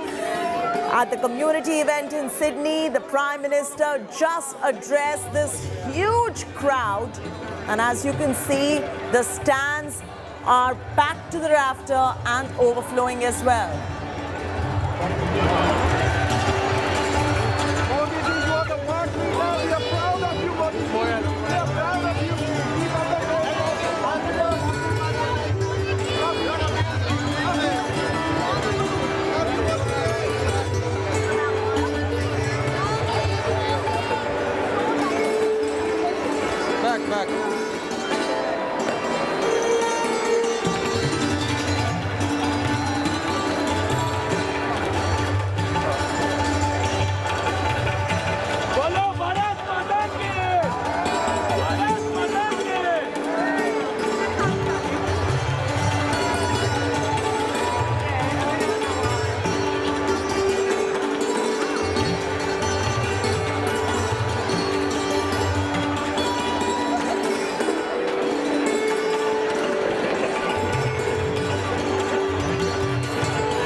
gentlemen, kudos Bank Arena. Can we put our hands together one more time for the Prime Ministers of Australia and India?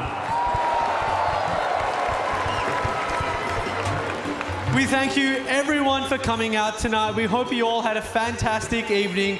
I know on behalf of the MCs, we had an absolutely wonderful time. And we couldn't go without saying thank you to our volunteers, organisers, and especially you for making today possible. Enjoy your night. I believe it's 25,000 people in Kudos Bank Arena and 2 billion people worldwide.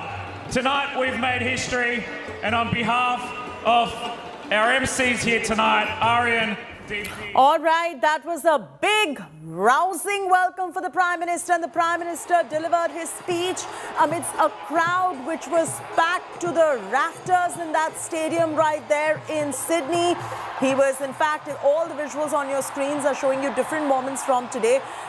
First visual is showing you the Prime Minister at that particular grand event. The second visual shows you how he was welcomed with Vedic chants at the Sydney Stadium, being welcomed by the Prime Minister of Australia as well. We got you those visuals, and now what you see is that the crowd's trying to get a glimpse of Prime Minister Narendra Modi after his speech, and the Australian Prime Minister accompanying the Indian Prime Minister as well. A lot of people have flown from across the length and breadth of Australia to catch a glimpse of Prime Minister Narendra Modi. Indian diaspora giving that reverberating welcome and chants to Prime Minister Narendra Modi at the Sydney Stadium, where Prime Minister Modi just addressed that huge crowd. This was the address at Indian Diaspora, the community event that the world was in fact tuned into and waiting for. He got a traditional welcome. Prime Minister Modi and Prime Minister Albanese greeted each other, and of course after that walked into the biggest stadium in Sydney to the reverberating cheers. And after the speech got over, you can see how the Prime Minister has got a reverberating response after his speech. People trying to get a glimpse of him, trying to take a selfie with him.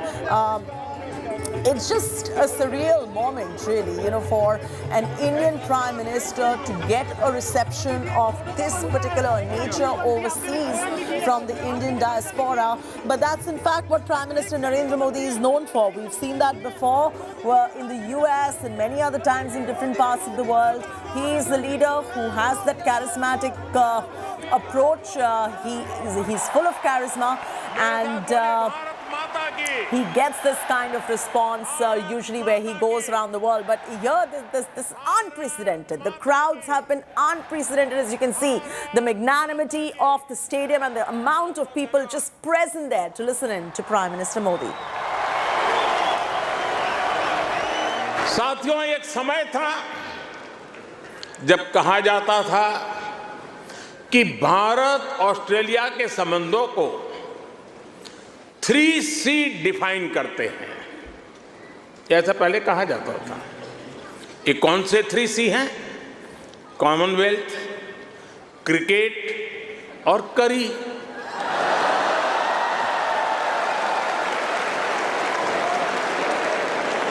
इसके बाद कहा गया कि Bharat Australia के संबंध 3D पर आधारित है। डेमोक्रेसी, डायस्पोरा और दोस्ती। कुछ लोगों ने यह भी कहा कि भारत ऑस्ट्रेलिया के संबंध 3E पर आधारित है।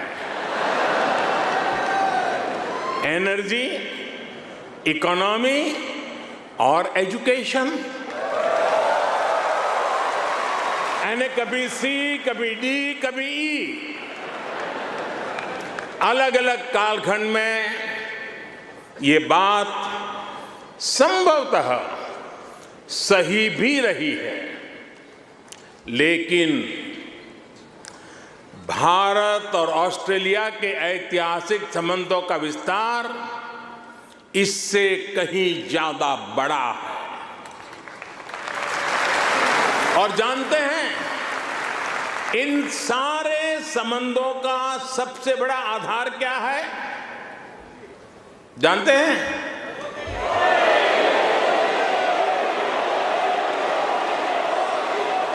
सबसे बड़ा आधार है म्यूचुअल ट्रस्ट और म्यूचुअल रिस्पेक्ट। हमारे बीच भौगोलिक दूरी जरूर है, लेकिन हिंद महासागर हमें आपस में जोड़ता है।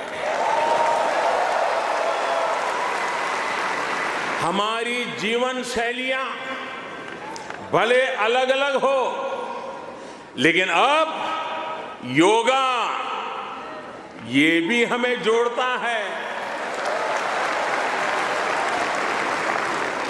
क्रिकेट से तो हम ना जाने कब से जुड़े हुए हैं, लेकिन अब टेनिस और फिल्में भी हमें जोड़ रही है। हमारे यहाँ खाना बनाने का तरीका भले अलग अलग है, लेकिन अब मास्टर शेफ हमें जोड़ता है।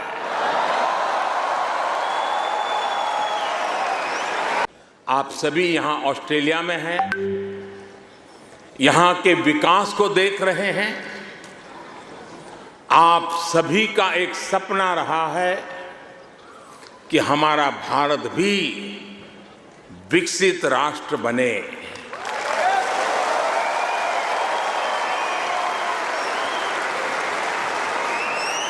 है ना आपका सपना? है ना आपका सपना? है ना आपका सपना? जो सपना आपके दिल में है, वो सपना मेरे दिल में भी है। ये मेरा भी सपना है।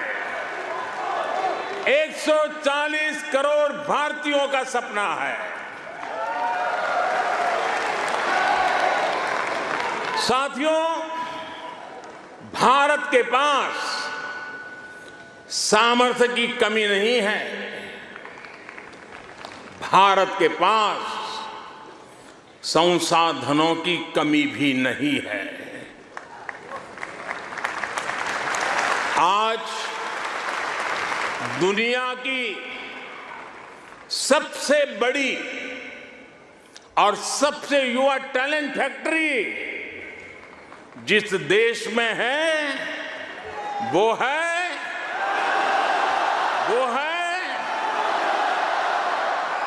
सही जवाब दे रहे हैं आप, वो है इंडिया।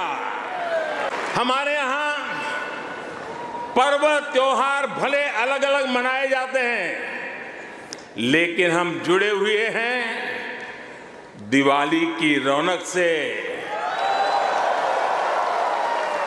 बैसाखी के जश्न से। हमारे यहाँ भाषाएं भले अलग अलग बोली जाती हो, लेकिन हम जुड़े हुए हैं मलयालम, तमिल, तेलुगु, पंजाबी, हिंदी भाषाएं पढ़ाने वाले इतने सारे स्कूलों से। साथियों, ऑस्ट्रेलिया के लोग, यहाँ के निवासी इतने विशाल हृदय के हैं, दिल के इतने अच्छे और सच्चे हैं कि भारत की इस विविधता को खुले दिल से स्वीकारते हैं।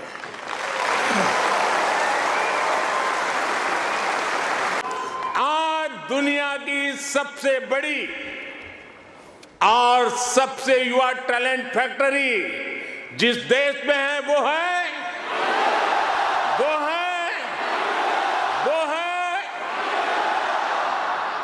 और अब मैं आपके सामने ऐसे ही कुछ फैक्ट रखूंगा और आपसे सही उत्तर जानना चाहूंगा। ठीक है? रेडी? कोरोना की इस ग्लोबल पैंडेमिक में जिस देश ने दुनिया का सबसे तेज वैक्सीनेशन प्रोग्राम चलाया, वो देश है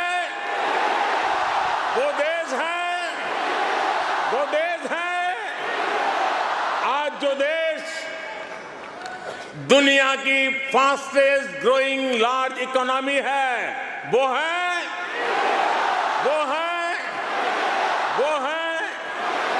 आज जो देश दुनिया में नंबर 1 स्मार्टफोन डेटा कंज्यूमर है, वो देश है,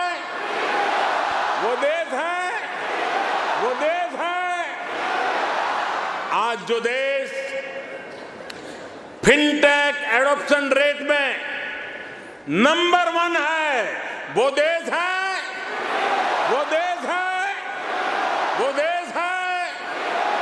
आज जो देश मिल्क प्रोडक्शन के मामले में दुनिया में नंबर 1 है, वो देश है।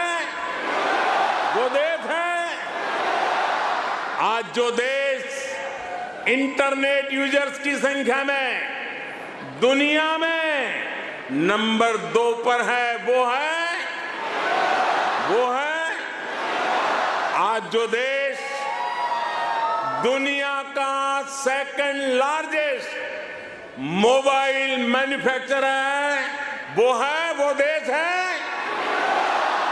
है। आज जो देश rice, wheat, sugarcane production के मामले में दुनिया में नंबर 2 पर है, वो है आज जो देश फ्रूट और वेजिटेबल प्रोडक्शन में दुनिया में नंबर 2 पर है, वो है आज जिस देश में दुनिया का तीसरा सबसे बड़ा स्टार्टअप इकोसिस्टम है, वो है दुनिया का तीसरा सबसे बड़ा ऑटोमोबाइल मार्केट जिस देश में है, वो देश है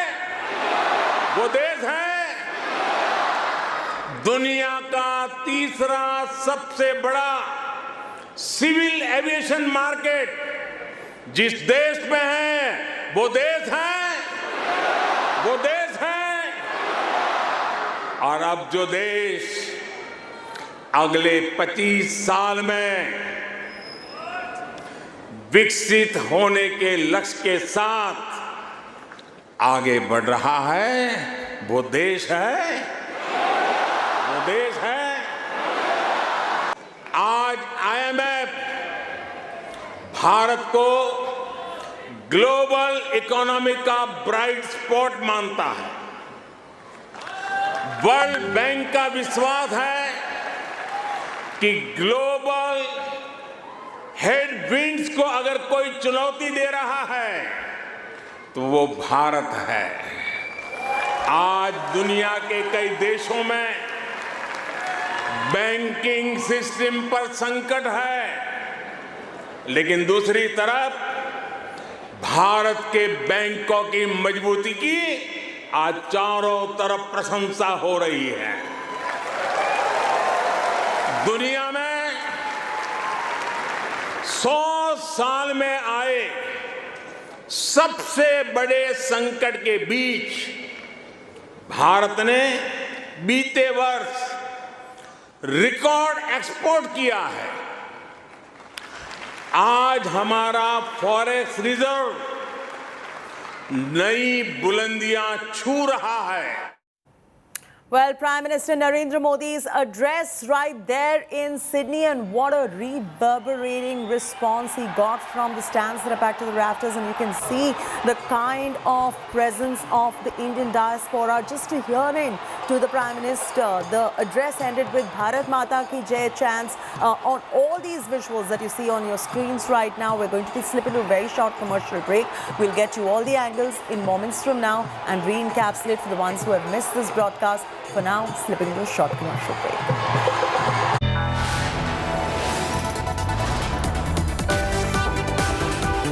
You are watching India Today.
welcome. You're watching In the Club. I'm Dipali Patel, and like always, I'm back with the best from the world of entertainment. First up, Ram Charan engaged in an insightful discussion on films, tourism and India's rich culture at G20 Summit in Kashmir. The actor, who has been going from strength to strength after representing India at various global events, including the Oscars and Golden Globes, also did the famous Natu Natu hook step with G20 delegates. Here are all the highlights.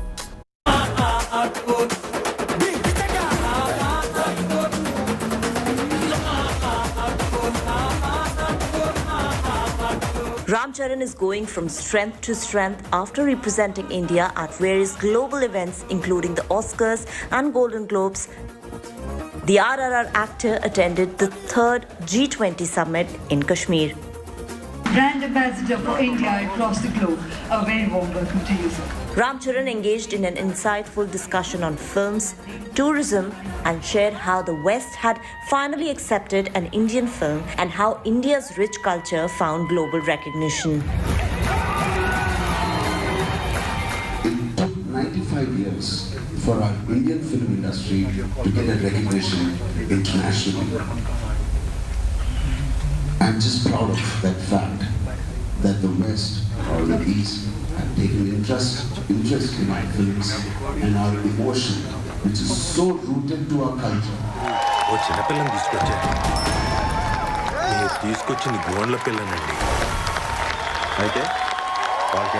Ram Charan starred in S.S. Rajamouli's magnum opus RRR alongside Junior NTR.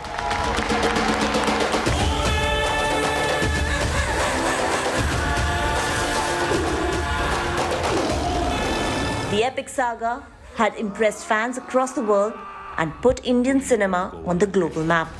And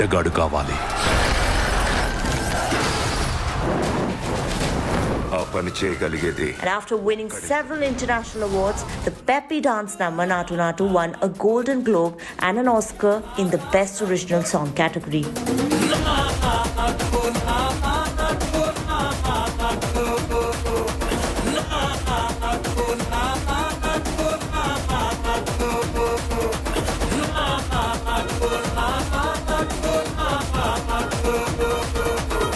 So what's more, Ram Charan enthralled the delegates with an impromptu performance on the Oscar-winning smash hit.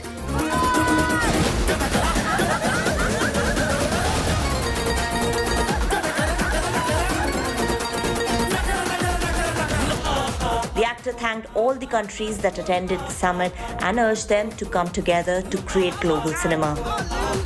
To all the other G20 friends in the countries who have come here, each one are so special to India. We want to explore our culture and their culture. I want to see how these two cultures can come together and create a phenomenon, which is the global cinema, not Indian cinema or any other country's cinema. I want to see a global cinema, and with all your support, I think it can happen. Ram also said that Kashmir was a magical place which draws everyone's attention to it, and further added that he has been visiting Kashmir since 1986. This place has something magical. It draws people. It draws the attention of people. And no matter what we hear about Kashmir or whatever, this is such a surreal feeling when you come to Kashmir. It's been 95 years Indian film industry has begun. It will take another 95 years to explore Kashmir, let me tell you that.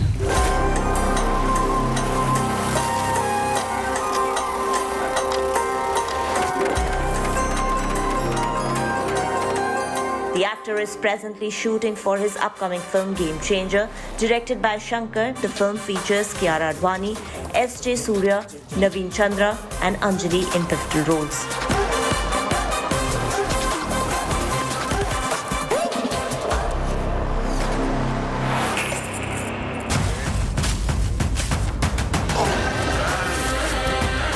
Ram was last seen in director Kotira Siva's Acharya. In this mass masala entertainer, the actor shared screen space with his father, megastar Chiranjeevi.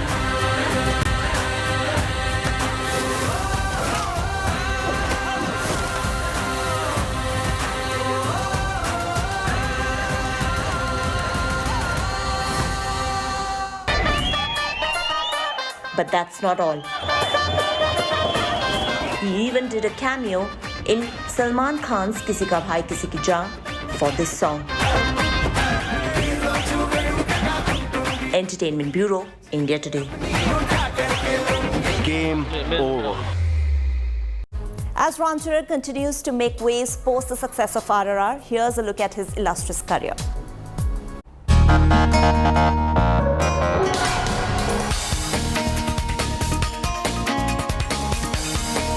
An actor, producer, entrepreneur and an icon of Telugu cinema, Konidela Ram Charan Teja is currently one of the most sought-after actors from Tollywood. ఏరియాని పట్టి మారడానికి ఇది climate కాదు. Courage. Born on 27th March 1985 in Tamil Nadu, Ram Charan comes from a family of film stars. He is the son of megastar Chiranjeevi and grandson of legendary comedian Allu Ramalingam. He is the nephew of producer Allu Arvind, Pawan Kalyan and Nagendra Babu. And actors Allu Arjun, Sai Dharm Tej and Varun Tej are his cousins. Ram Charan also has two sisters, Srija and Sushmita.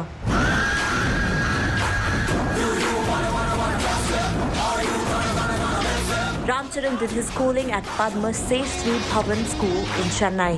While he was attending college, the actor dropped out to pursue acting as a full-time career.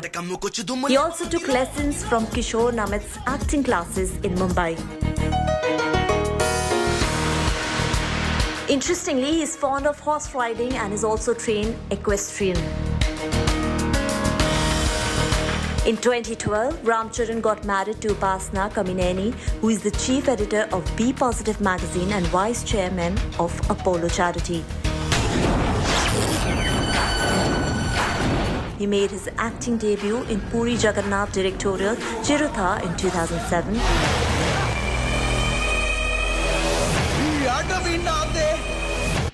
His performance in the film earned him the Best Male Debut South and Nandi Special Jury Award.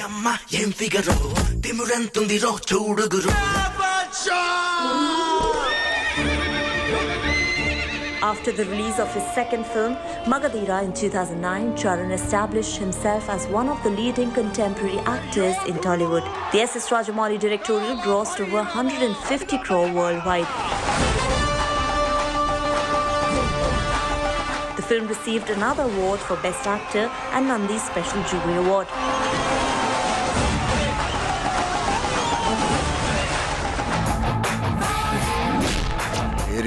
His other notable work includes Nayak,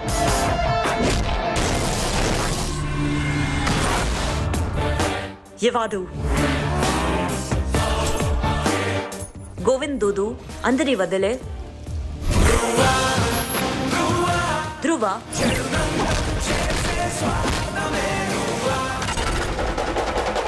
and Rangasthalam, among others. Kumar బాబుకి సిట్టి బాబు అనే ఒక తమ్ముడున్నాడు. That's not all. Ram Charan also made his Bollywood debut in Zanjeer alongside Priyanka Chopra. The film was the remake of 1973 movie of the same name starring Amitabh Bachchan. Currently, he is basking in the success of RRR, for which the song Natu Natu scripted history by winning the Best Original Song at the 95th Academy Awards. The film, which achieved global success, has grossed over 1,200 crore rupees worldwide. Entertainment Bureau, India Today. From Magadira to RRR, let's rewind the clock and check out Ram Charan's best performances in his career spanning over a decade.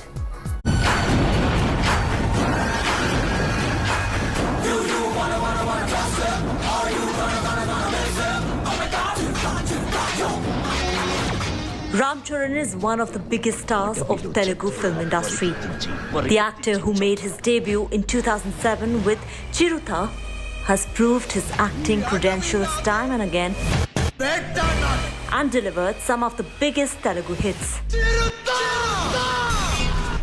Monday Magadira.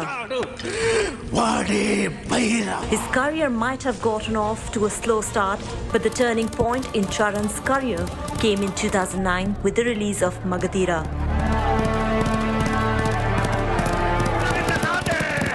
మేలు ముసుకు రణదేవి చేతిలో ఉందమ్మా. భైరవే గెలుస్తాడు.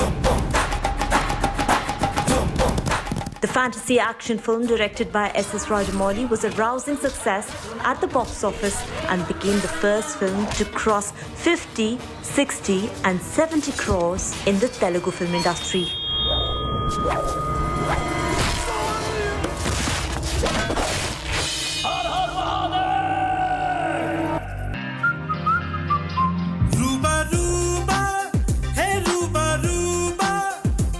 Orange. Ram Charan then starred in 2010's Orange. The romantic drama, which was directed by Bhaskar, might have failed to deliver at the box office but has gained cult status over the years. Backed by terrific music, both fans and critics appreciated Charan's performance. అది కూడా పోతే నా కర్మ కొద్ది అది కూడా పోతుంది. ఇంకొంచెం ప్రేమించడానికి ట్రై చేస్తా.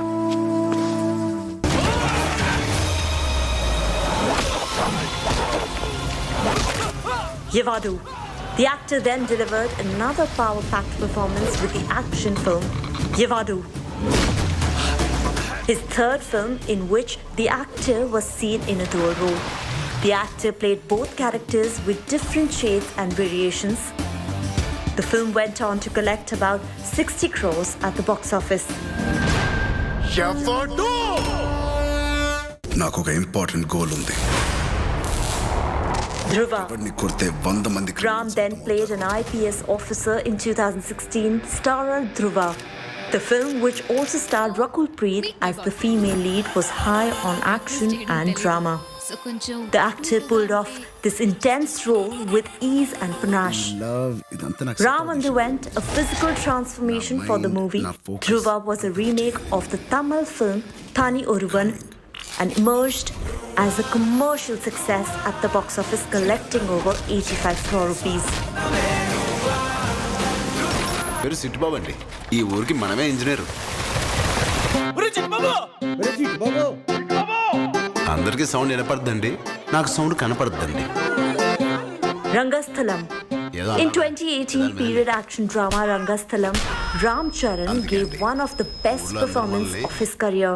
సౌండ్ ఇంజనీర్ అంటారు. He played the role of a villager who is hearing impaired and expressed innocence and intensity with such ease. The film was the highest grosser of the year with a collection of more than 200 crore rupees at the box office. ఆనందంగా ఇచ్చేస్తాను బాబాయ్.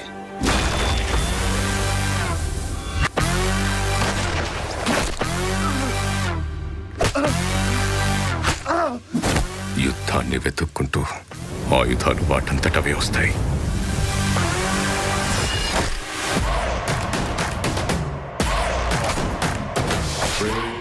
RRR.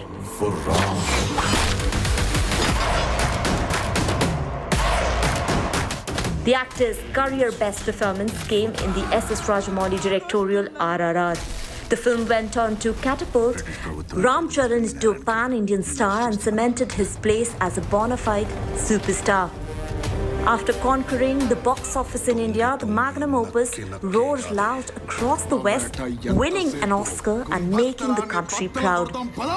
Charan's character took cinegoers on a roller coaster ride, and the rage in his eyes spoke volumes. The actor expressed the full range of emotions and made the world groove to Natu Natu.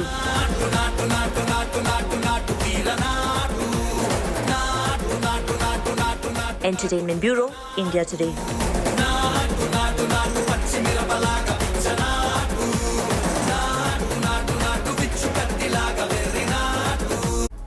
It's time for a very short break now, but there's lots more coming up on the other side, so stay tuned to In the Club.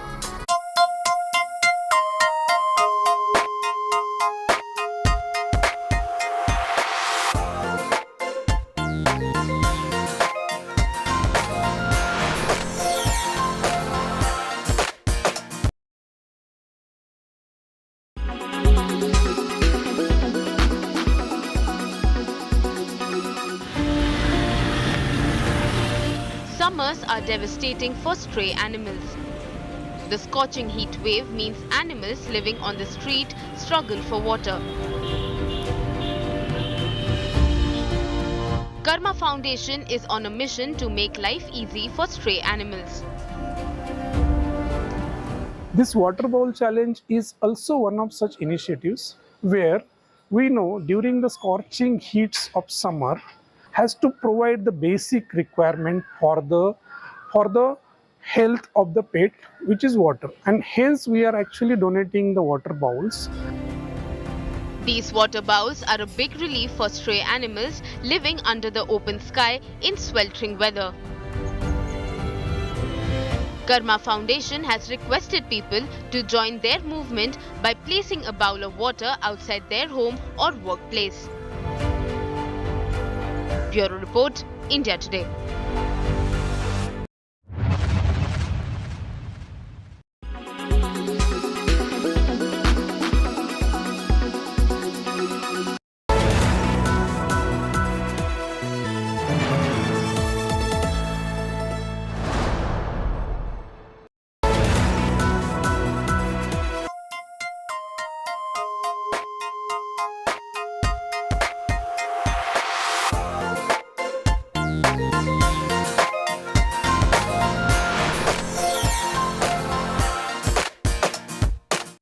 While all eyes are now on what Sunny Leone will wear for a red carpet debut at the Cannes Film Festival, the actress made her first appearance in a satin dress for media interaction. Moni Roy, on the other hand, has also made her way to the French Riviera, and Diana Penty continues to slay with her looks.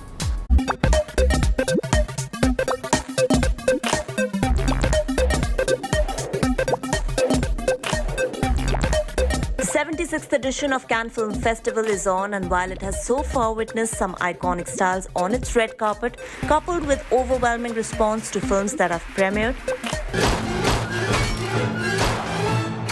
कितने कत्ल किए तूने बता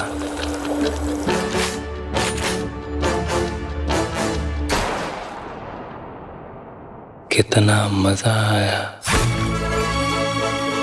बेहिसाब चल ही रहा है तो अपने लाश की कीमत भी लगाता चल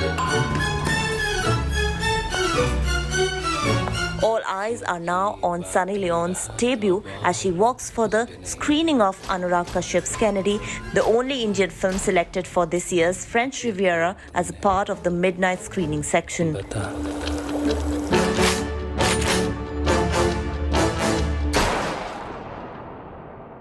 कितना मजा आया For her day one media interactions, the actress opted for a one-shoulder, thigh-high slit green satin dress designed by Maria Kokia. She dropped these photos of her look on social media, leaving fans asking for more. Before her arrival to the French Riviera, she had been treating fans with these videos from her transit, which also featured her husband. And fans certainly couldn't wait to see what look Sunny Leone will be serving on the red carpet. Filmmaker Anurag Kashyap, on the other hand, reached the venue earlier.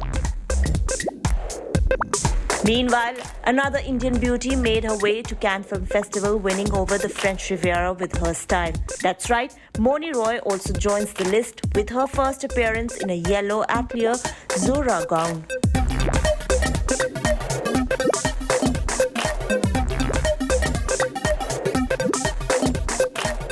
Diana Penty, on the other hand, who made quite a pleasing Cannes debut with two different black fits, did not disappoint in her third choice of ensemble. She stepped out in this said Kobesi gown with her hair loosely tied.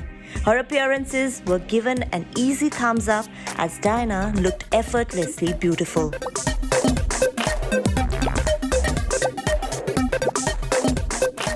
Entertainment Bureau, India Today.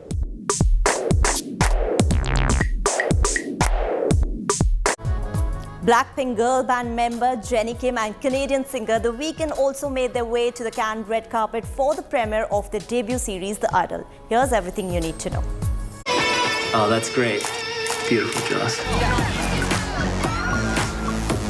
We're here to drink. The Idol, HBO's much-hyped new series from the creator of Euphoria that bills itself as the sleaziest love story in all of Hollywood, premiered at the Cannes Film Festival on May 22nd. I like you. Might I ask, who are you? He's really unlocked something in me. She's had a tough year. The press has been brutal. Hello, Angel. Lily Rose Depp and Abel Tesfaye, the stars of the show, joined director Sam Levinson on the red carpet. Abel opted for a traditional black tuxedo for the premiere of his new television series, The Idol, while actress Lily Rose Depp topped off her look with sheer black gloves. Depp's father, Johnny Depp, also had a premiere at the festival, Jean Dubarry, following a high-profile defamation trial a year ago. In The Idol, Rose stars as Jocelyn, a pop singer trying to stage a sexier-than-ever comeback after suffering a nervous breakdown.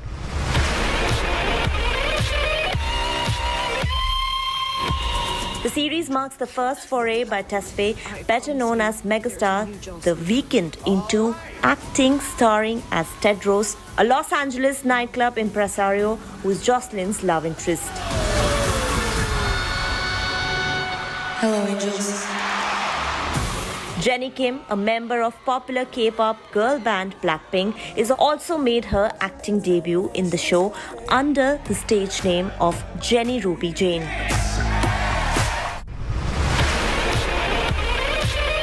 Dan Levy, Hank Azaria will also appear in the series. That was a selfie? She took a picture? That was... Yeah, you can tell by the angle. I mean, it's like a...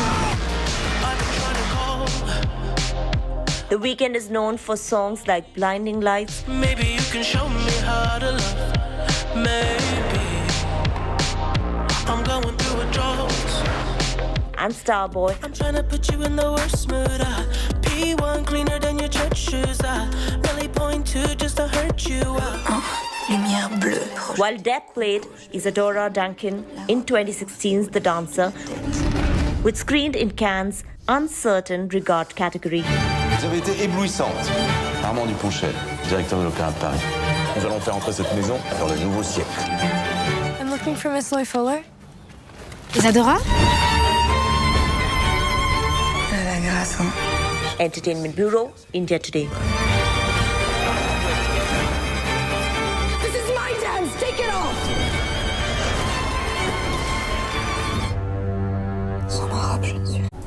Well, that's all we could pack in our show today, but keep watching In The Club from Monday to Friday at 2:30 p.m. and 11:30 p.m. only on India Today to get your daily dose of entertainment. This is Medhapali Patel signing off for today. Next time, thanks for watching and goodbye.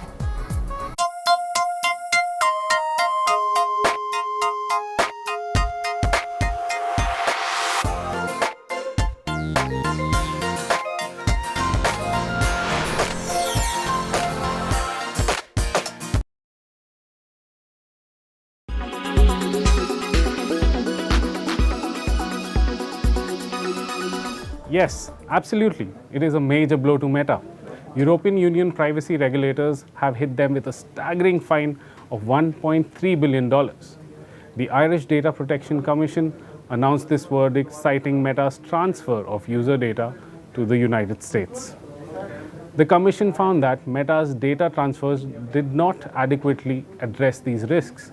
Now, Meta has been given a 5-month deadline to halt any future transfer of personal data to the US. They also have 6 months to put a stop to the unlawful processing and storage of transferred EU data in the US. I should tell you, the new EU ruling applies only to Facebook and not Instagram and WhatsApp, which is also owned by Meta. Meta said it would appeal the decision and there would be no immediate disruption to Facebook service in European Union. While the ban was anticipated, the impact has been softened by a transition phase outlined in the decision. Additionally, a new EU-US data flows agreement can be put into effect as early as mid-year. This could provide some relief to Meta. Concerns were raised about the safety of citizens' data once it reached US servers. This is not the first time Meta is facing expensive fines from EU. Under the General Data Protection Regulation law, the company has been fined €390 million in the month of January for forcing users to accept personalized ads as a condition of using Facebook.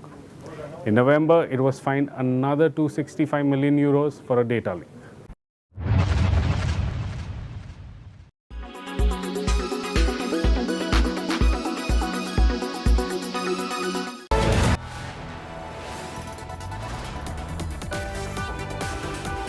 You are watching India Today.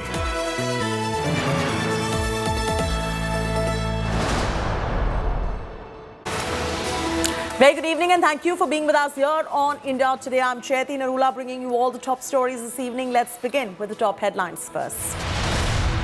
Modi chants echo in Sydney as euphoric Indians greet the Prime Minister at the mega event. Prime Minister says India and Australia united by democracy, diaspora and dosti.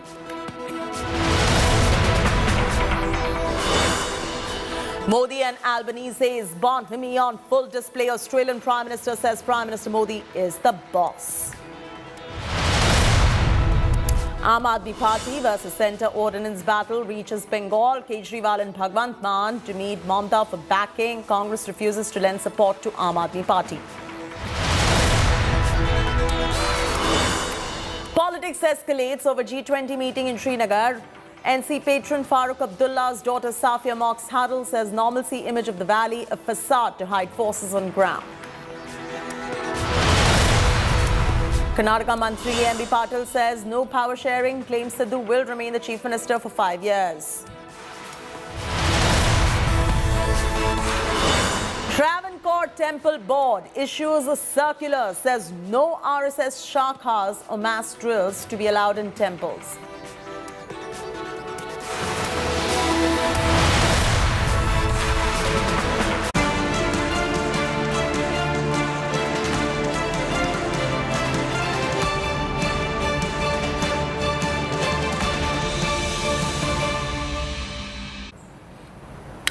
And to our top story now, Prime Minister Narendra Modi is on a 2-day Australian tour. Let's begin this broadcast by taking you through the top defining images from his trip. A rockstar welcome for Prime Minister Modi in Sydney. Modi and Australian Prime Minister Anthony Albanese's bonhomie at best display. The two embrace each other at Kudos Bank Arena in Sydney before kickstarting the mega community event.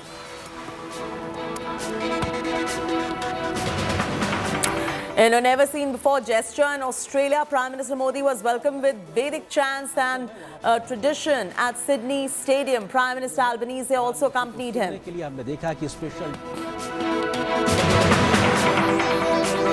Australian Prime Minister Albanese has big praises for Prime Minister Modi. He calls him the boss. Albanese compared Prime Minister Modi's popularity to that of the legendary rock star Bruce Springsteen, saying that even he did not get this kind of a grand reception in Australia.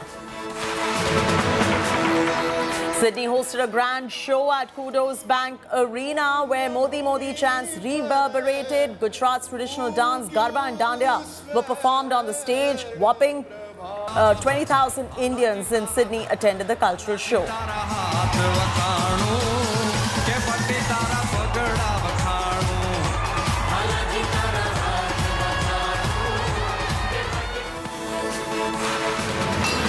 In much fanfare for Prime Minister Narendra Modi, no more than 150 Indian origin people took a special chartered flight from Melbourne to Sydney, named it Modi Airways. It was rather dubbed Modi Airways, only to attend the Prime Minister's mega event.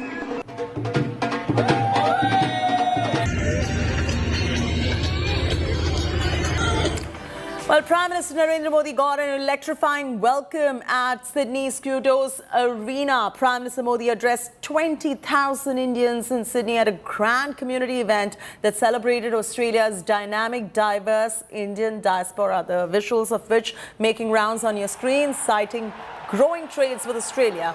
Modi lauded the connection that the two nations share The Indian diaspora gathered in gigantic numbers at Sydney Olympic Park to welcome Prime Minister Modi. The Australian Prime Minister Albanese also lauded the ties with Modi, called him the boss. Albanese compared Prime Minister Modi's popularity to that of the legendary rock star Bruce Springsteen, saying that even he did not get this kind of a grand reception in Australia. Sydney hosted a grand show at Kudos Bank Arena where Modi Modi chants reverberated. Gujarat's traditional dance of Garba and Dandiya were performed on stage. हमारे यहाँ पर्व त्योहार भले अलग अलग मनाए जाते हैं, लेकिन हम जुड़े हुए हैं दिवाली की रौनक से, बैसाखी के जश्न से। हमारे यहाँ भाषाएं भले अलग अलग बोली जाती हो, लेकिन हम जुड़े हुए हैं मलयालम, तमिल, तेलुगु, पंजाबी, हिंदी भाषाएं पढ़ाने वाले इतने सारे स्कूलों से। साथियों, ऑस्ट्रेलिया के लोग, यहाँ के निवासी इतने विशाल हृदय के हैं, दिल के इतने अच्छे और सच्चे हैं कि भारत की इस विविधता को खुले दिल से स्वीकारते हैं।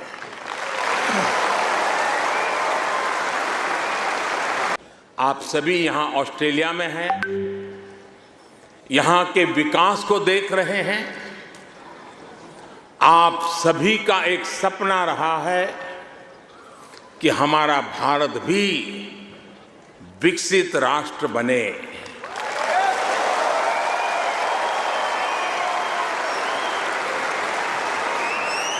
है ना आपका सपना? है ना आपका सपना? है ना आपका सपना? जो सपना आपके दिल में है, वो सपना मेरे दिल में भी है। ये मेरा भी सपना है। 140 करोड़ भारतीयों का सपना है। साथियों, भारत के पास सामर्थ्य की कमी नहीं है। भारत के पास संसाधनों की कमी भी नहीं है। आज दुनिया की सबसे बड़ी और सबसे युवा टैलेंट फैक्ट्री जिस देश में है, वो है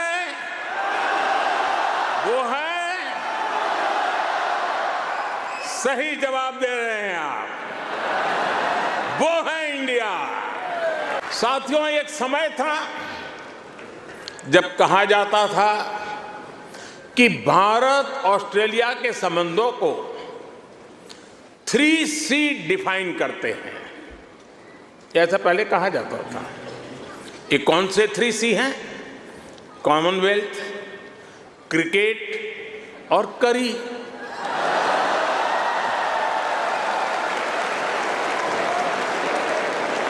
इसके बाद कहा गया कि भारत ऑस्ट्रेलिया के संबंध 3D पर आधारित है। डेमोक्रेसी, डायस्पोरा और दोस्ती। कुछ लोगों ने यह भी कहा कि भारत ऑस्ट्रेलिया के संबंध 3E पर आधारित है। एनर्जी, इकोनॉमी और एजुकेशन। यानी कभी C, कभी D, कभी E। अलग अलग कालखंड में ये बात संभवतः सही भी रही है। लेकिन भारत और ऑस्ट्रेलिया के ऐतिहासिक संबंधों का विस्तार इससे कहीं ज्यादा बड़ा है। और जानते हैं, इन सारे संबंधों का सबसे बड़ा आधार क्या है? जानते हैं?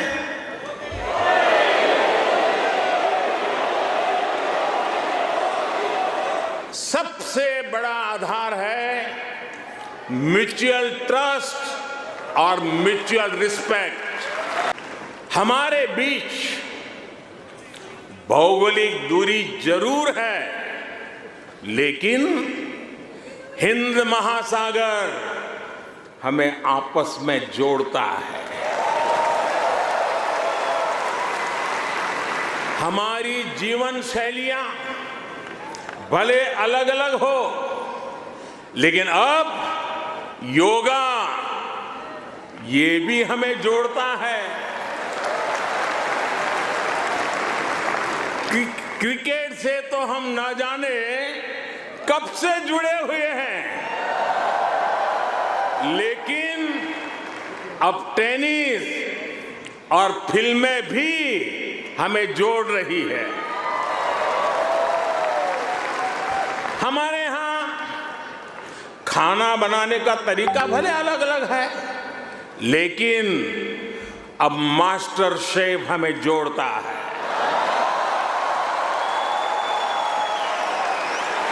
आज IMF भारत को ग्लोबल इकोनॉमी का ब्राइट स्पॉट मानता है। वर्ल्ड बैंक का विश्वास है कि ग्लोबल हेडविंड्स को अगर कोई चुनौती दे रहा है तो वो भारत है। आज दुनिया के कई देशों में बैंकिंग सिस्टम पर संकट है, लेकिन दूसरी तरफ भारत के बैंकों की मजबूती की आज चारों तरफ प्रशंसा हो रही है। दुनिया में 100 साल में आए सबसे बड़े संकट के बीच भारत ने बीते वर्ष रिकॉर्ड एक्सपोर्ट किया है। आज हमारा फॉरेक्स रिजर्व नई बुलंदियां छू रहा है। भारत वो देश है जिसने कोरोना के संकट में दुनिया के 150 से ज्यादा देशों को उस संकट की घड़ी में दवाइयां भेजी। भारत वो देश है जिसने 100 से अधिक देशों को मुफ्त वैक्सीन भेजकर करोड़ों करोड़ों लोगों का जीवन बचाया। कोरोना के समय में बहुत से देशों को अपने नागरिकों को पैसे भेजने में मुश्किल आई थी, लेकिन भारत उन देशों में था जो एक क्लिक पर ये काम पलकों में कर रहा था।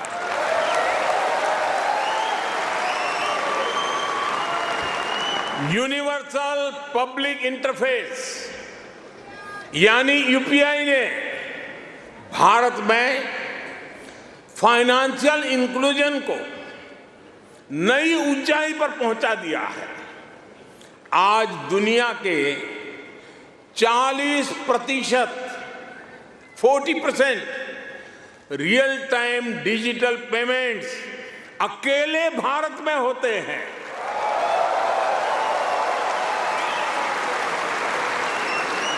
आप अभी भारत आए होंगे तो देखा होगा, आज फल सब्जी या पानी पूरी के ठेले हो या फिर चाय की दुकान, सब जगह डिजिटल ट्रांजैक्शन हो रहा है। हम राष्ट्र को भी एक परिवार के रूप में देखते हैं और विश्व को भी एक परिवार मानते हैं। वसुधैव कुटुंबकम। और इसलिए जब भारत अपनी G20 प्रेसिडेंसी की थीम तय करता है तो कहता है अपने आदर्शों को जीने का उसका स्वभाव देखिए। G20 प्रेसिडेंसी में भारत कहता है one earth, one family, one future. आज शहीदों के सरताज पंचम सिख गुरु श्री गुरु अर्जुन देव जी का शहीदी पर्व है। हमें गुरु जी के जीवन से सभी की सेवा करने शिक्षा मिलती है। गुरु अर्जुन देव जी ने ही दशमद प्रणाली शुरू की थी। इसी प्रेरणा से कोरोना के दौरान भी कितने ही गुरुद्वारों के लंगर ने यहां लोगों की मदद की। इसी दौर में कितने ही मंदिरों की रसोई यहां पीड़ितों के लिए खुल गई। ऑस्ट्रेलिया में रहकर पढ़ाई कर रहे स्टूडेंट्स भी बड़ी संख्या में लोगों की मदद के लिए आगे आए। विभिन्न सामाजिक संगठनों ने भी इस दौरान बहुत लोगों की मदद की। भारतीय कहीं भी रहे, एक मानवीय भाव उनमें समाहित रहता है। ब्रिस्बेन में भारतीय समुदाय की बहुत समय से जो मांग थी, अब उसे पूरा किया जाएगा।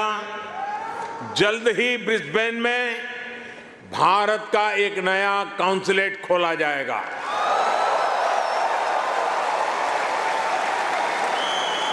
वैसे मैंने सुना है कि हैरिस पार्क में चटका की चाट,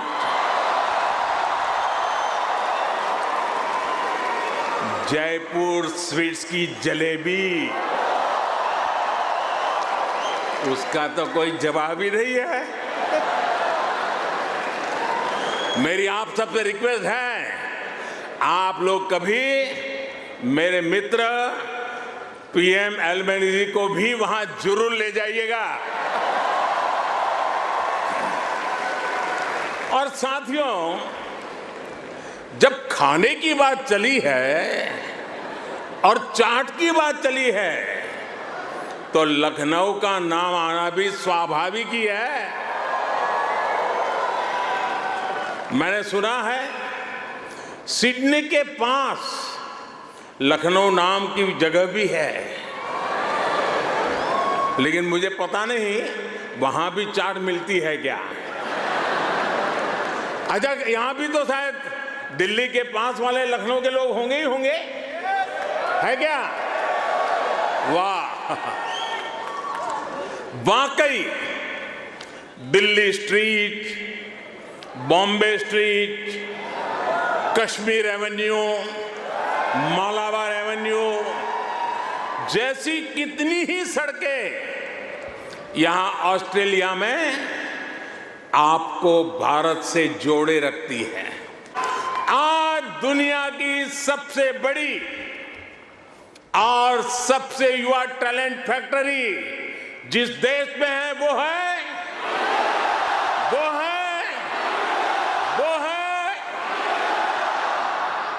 और अब मैं आपके सामने ऐसे ही कुछ फैक्ट रखूंगा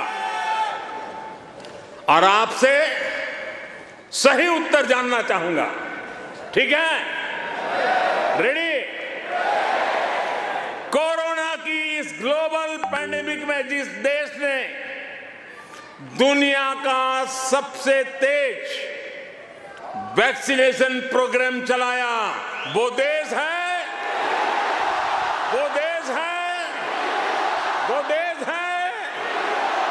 आज जो देश दुनिया की फास्टेस्ट ग्रोइंग लार्ज इकोनॉमी है वो है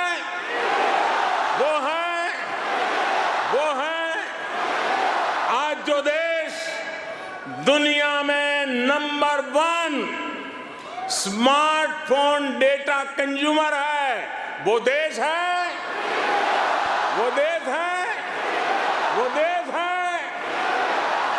आज जो देश फिनटेक एडॉप्शन रेट में नंबर 1 है, वो देश है, वो देश है, वो देश है।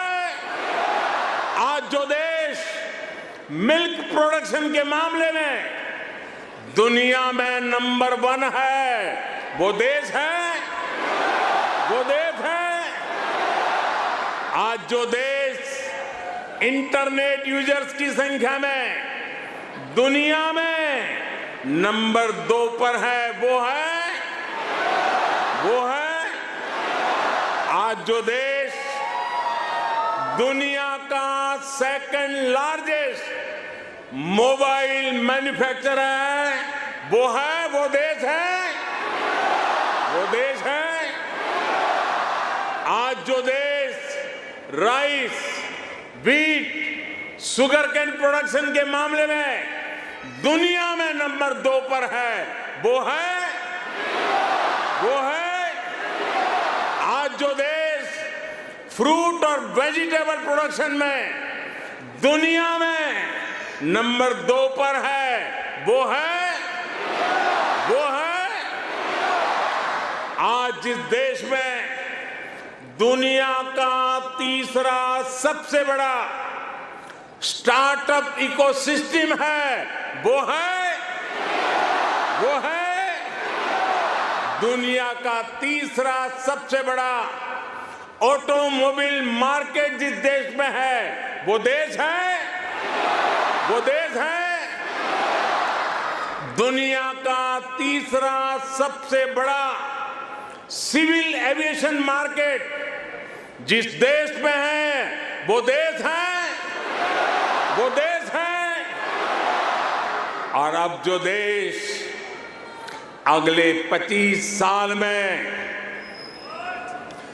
विकसित होने के लक्ष्य के साथ आगे बढ़ रहा है, वो देश है, वो देश है। All right, you heard Prime Minister Narendra Modi right there. We played that interview, I beg your pardon, we played that speech out for you again. Now listen in to Australian Prime Minister Albanese, who heaped praises for Prime Minister Narendra Modi, calling him the boss. Listen in. I said to my friend, the Prime Minister, before, the last time I saw someone on the stage here was Bruce Springsteen, and he didn't get the welcome that Prime Minister Modi has got.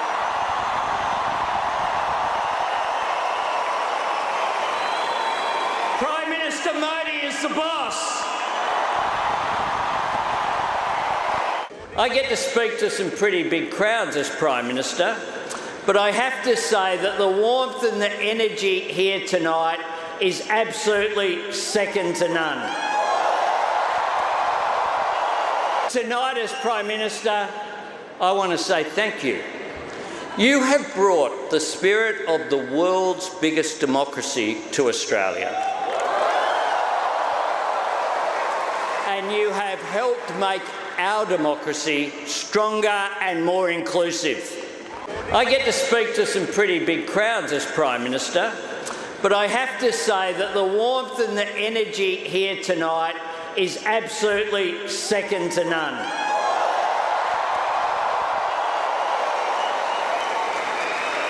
I said to my friend, the Prime Minister, before, the last time I saw someone on the stage here was Bruce Springsteen, and he didn't get the welcome that Prime Minister Modi has got.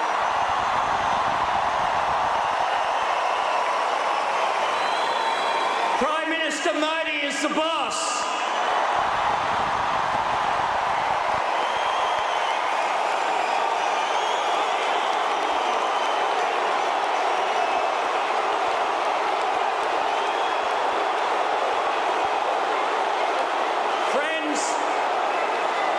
Friends, I saw that myself when I was in India in March, where he hosted me with such generosity and warmth.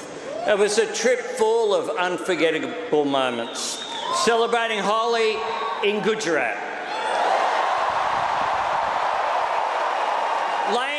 rally for the great Mahatma Gandhi in New Delhi.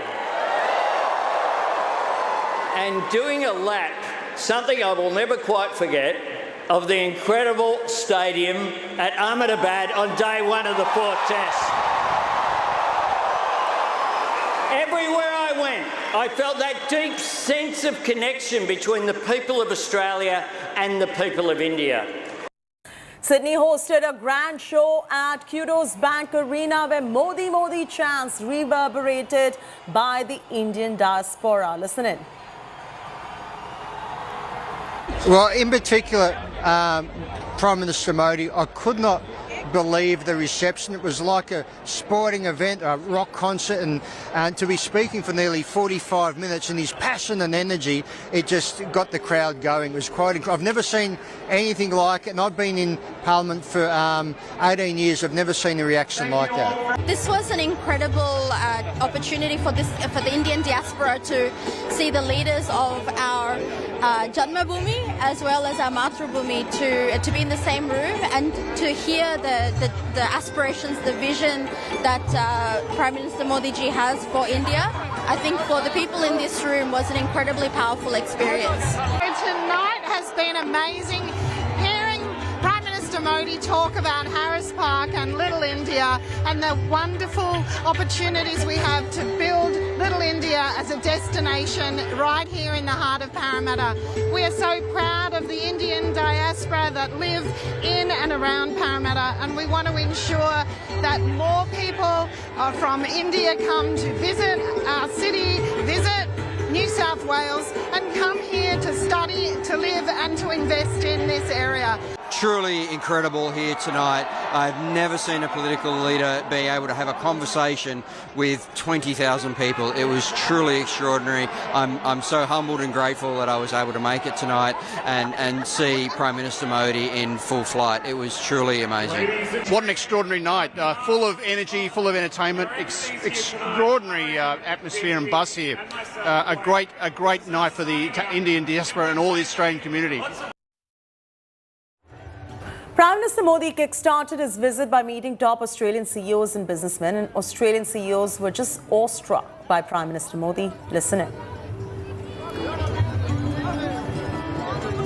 The Prime Minister is such an incredible man. I feel very lucky to have met him, and I can see that he really cares about the country and the vision. The Prime Minister is an incredible influencer, and I think coming from humble beginnings and standing up as this leader in the country, he's done such incredible work and really taken people on a journey and made people feel heard. And I think sitting with him today and having a conversation made me realise just how personable he is and really engaged.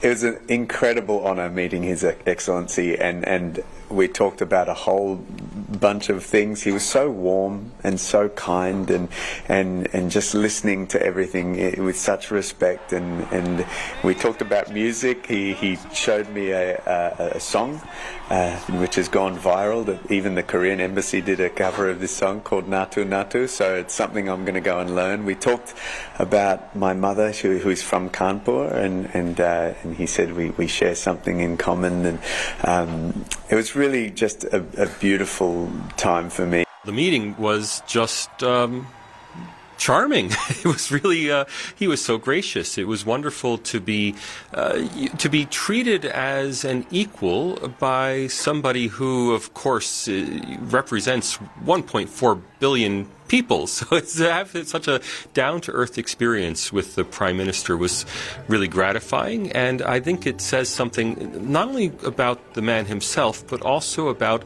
the Indian character, that there don't seem to be the kinds of hierarchical divisions we would see here in Australia or in other countries.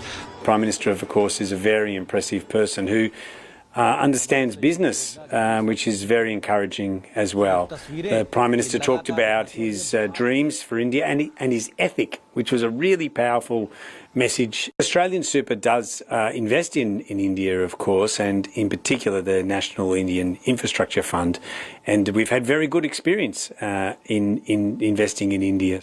Australia really needs to work harder to develop its relations with India. You just need to look at the investment that has flowed to India from, I think it's about 60 different countries under Prime Minister.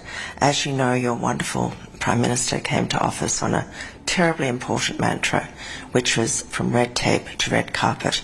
In other words, cut approvals, cut regulations, so you can welcome investment. And that's what he's done, and that's what he wants to do for his country.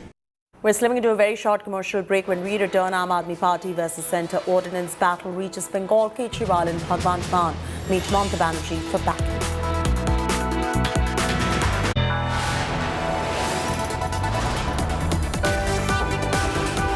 You are watching India Today.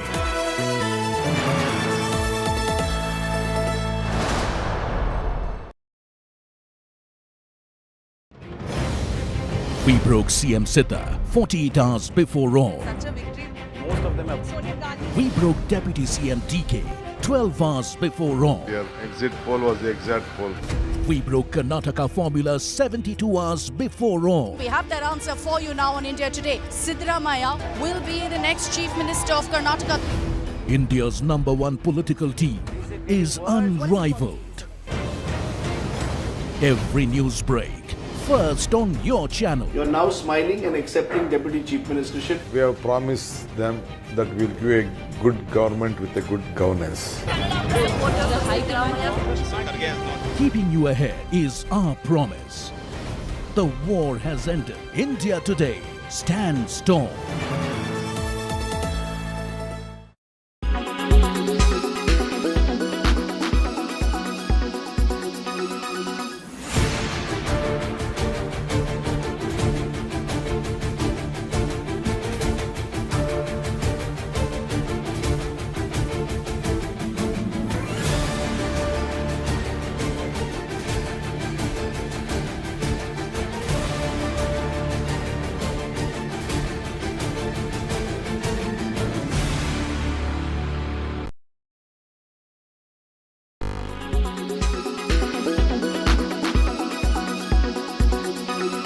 Why does this happen? Let me tell you the science behind it.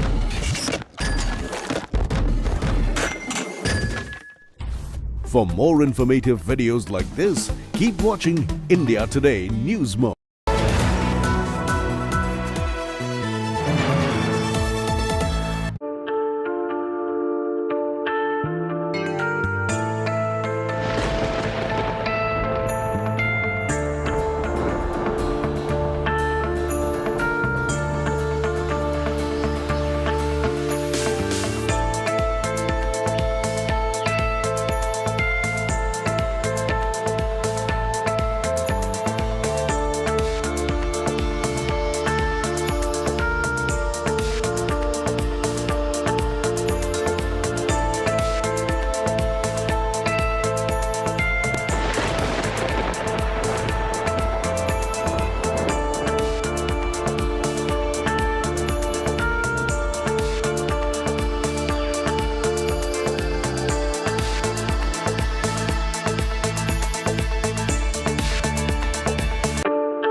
Quality today. In Delhi, 155. In Mumbai, 61. In Kolkata, 91. In Bangalore, 53. In Chennai, 78. In Hyderabad, 114.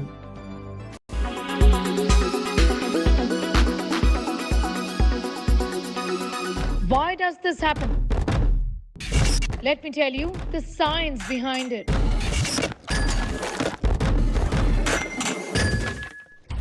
For more informative videos like this, keep watching India Today News Mode.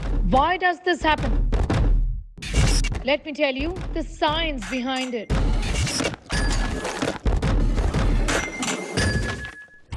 For more informative videos like this, keep watching India Today News. You are watching India Today.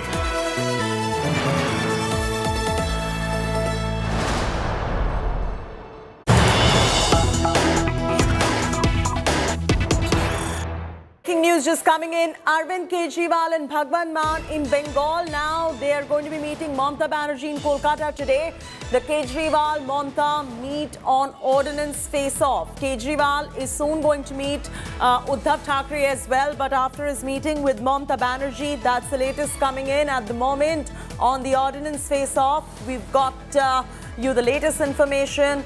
Kejriwal and Bhagwant Mann will be meeting in Kolkata today with Mamata Banerjee. Let's get Indrajit live on the story. Do we have him? Indrajit will join us in moments from now. It's going to be an interesting one to say if the opposition stands to be united on this issue or not. Indrajit Kundu joins us live from Kolkata. Indrajit, what's been the TMC stance as far as this ordinance is concerned anyway?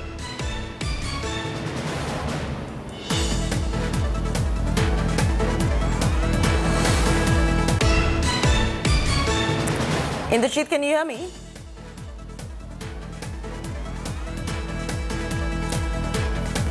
We'll re-establish that connection right there to Indrajit Kundu, who's joining us on the story of Kejriwal and Bhagwant Mann in Bengal to meet Mamata Banerjee. This is going to be a meeting that is going to take place in Kolkata today. The Arvind Kejriwal Mamata Banerjee meeting is going to take place on the ordinance face-off. In fact, Kejriwal is also slated to meet Uddhav Thackeray to get his support as well. That will happen after his meeting with Mamata Banerjee. Indrajit joins us for the latest on this. Indrajit, I was just asking you earlier as well, what's been the TMC stance as far as the ordinance is concerned?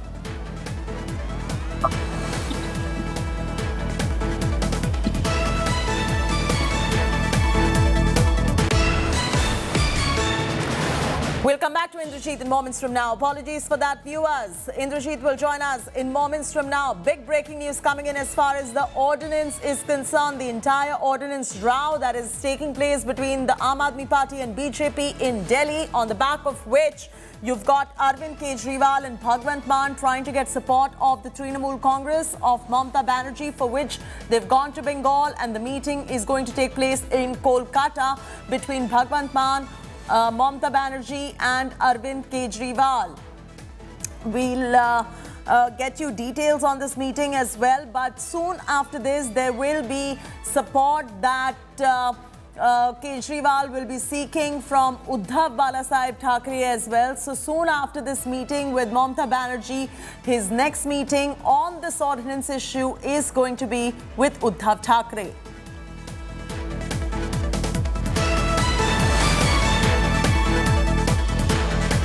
The Aam Aadmi Party clearly seeking support from the Trinamool Congress, also from Uddhav Thackeray as well. Basically, the Aam Aadmi Party at the moment garnering support from the opposition. The big question still remains is whether the Congress Party will support or not. This is a bit of a net practice too for the opposition parties to see the kind of unity that they can find just ahead of the Lok Sabha elections due next year. So this is a big one to see whether the opposition parties can come together on this particular issue too. All eyes now on what the Congress too has to say. At the moment, what we can confirm is that after the meeting with Mamata Banerjee, Arvind Kejriwal will be seeking support from Uddhav Thackeray.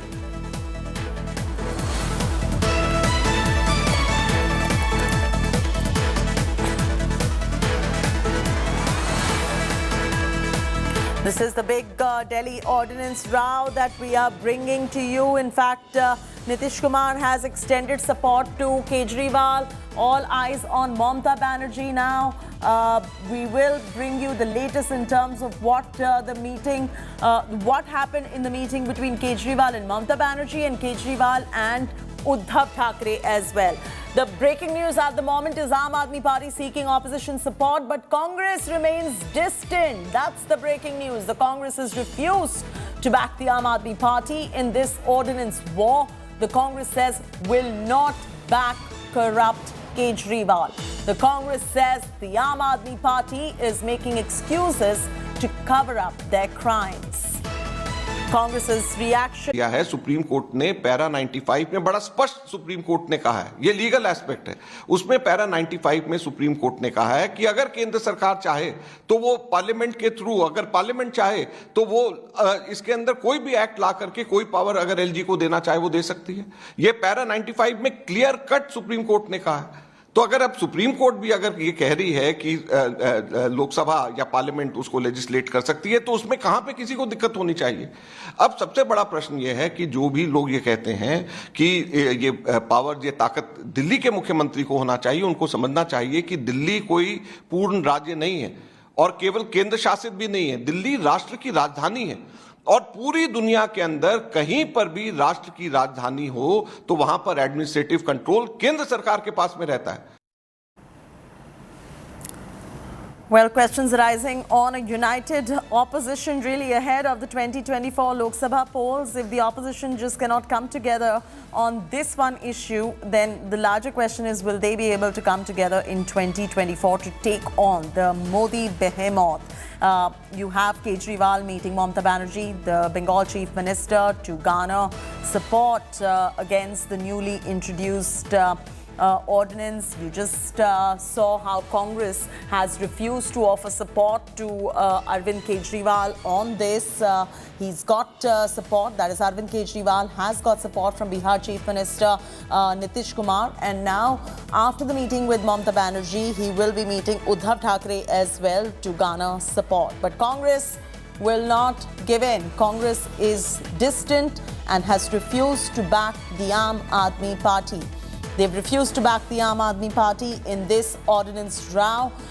They say will not back a corrupt Kejriwal, and that the Aam Aadmi Party is making excuses to cover up their crimes. Maushami Singh is joining us for latest details on this. Maushami, the larger question really arises is, if the opposition cannot really come together on a smaller issue like that, what happens to a united opposition ahead of 2024 elections as well? I mean, the Congress is now refusing to even stand by Arvind Kejriwal on this issue, which is plaguing them. See, clearly the Congress thinks that this is not a small issue, because having been there in the similar situation, supported the Aam Aadmi Party, they really feel that it is the Aam Aadmi Party that is hemorrhaging the Congress Party in Punjab, in Delhi.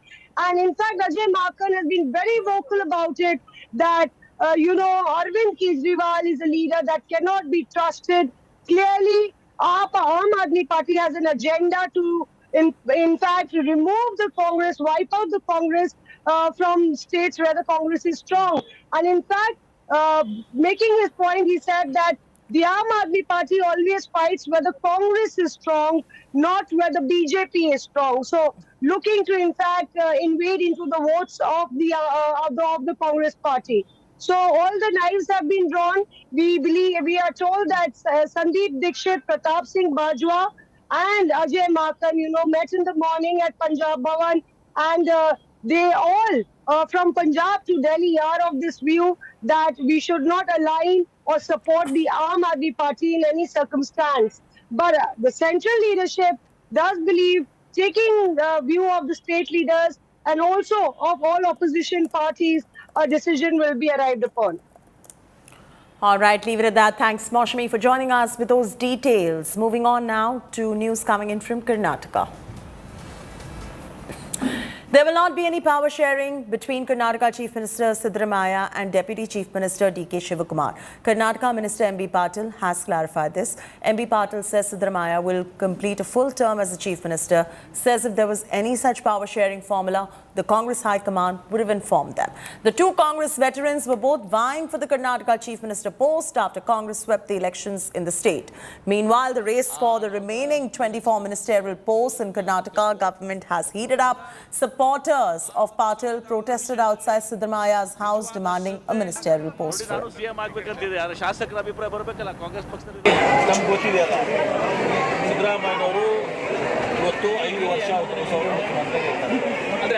Power sharing ಯಾವುದನ್ನು ಕೂಡ ಆಗಿದ್ರೆ ನಮ್ಮ ಪಕ್ಷದ ವರಿಷ್ಠರು ನಿಮ್ಗೆ ಹೇಳ್ತಾ ಇದ್ದಾರೆ ಆ ರೀತಿ ಪ್ರಸ್ತಾಪ ಇಲ್ಲ ಸರ್ ಅದರ ಯಾವುದೂ ಇಲ್ಲ ಏನು ನಮ್ಮ ACC ವೇಣುಗೋಪಾಲ್ ಅವರು ನಮ್ಮ ACC ಪ್ರಧಾನ ಕಾರ್ಯದರ್ಶಿ ಹೇಳಿದ್ದಾರೆ ಆ ಪ್ರಕಾರ Mr. Rahul Gandhi, Mr. Kharge, Mr. D.K. Shivakumar, Mr. Siddaramaiah know what has been spoken at the top level. Besides these four people, nobody else has been party to it. And the people of Karnataka has given us a great mandate to govern, to give a corruption-free government. They are expecting a lot of progressive work from us. We are all concentrating on giving better administration to Karnataka. Power sharing formula is to share the power to the people of Karnataka. That's all. That's the internal issue of Congress party. I don't want to comment on that. But certainly you will see the differences between stalwarts in the days to come. But as far as sharing of chief ministership is concerned, we are least bothered about that. We are least bothered who is going to be chief minister after 2.5 years. We are not bothered about that.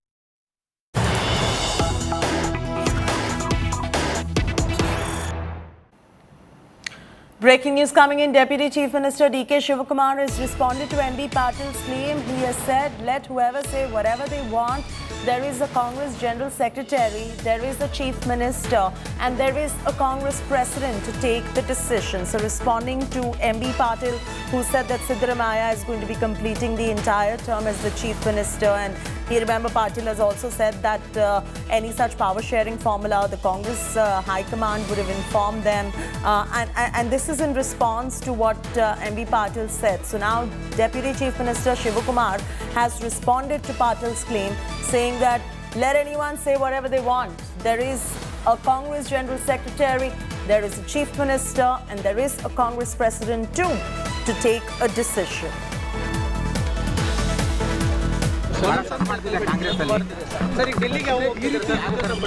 ನೋಡಿಯಪ್ಪ ಸುಮ್ಮನೆ ಯಾರು ಏನು ಬೇಕಾದ್ರೂ ಮಾತಾಡ್ಕೊಳ್ಳಿ.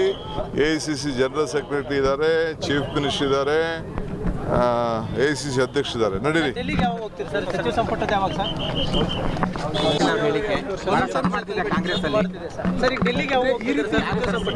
ನೋಡಿಯಪ್ಪ ಸುಮ್ಮನೆ ಯಾರು ಏನು ಬೇಕಾದ್ರೂ ಮಾತಾಡ್ಕೊಳ್ಳಿ. ACC general secretary ಇದ್ದಾರೆ, chief minister ಇದ್ದಾರೆ, ACC ಅಧ್ಯಕ್ಷ ಇದ್ದಾರೆ. ನಡೀರಿ.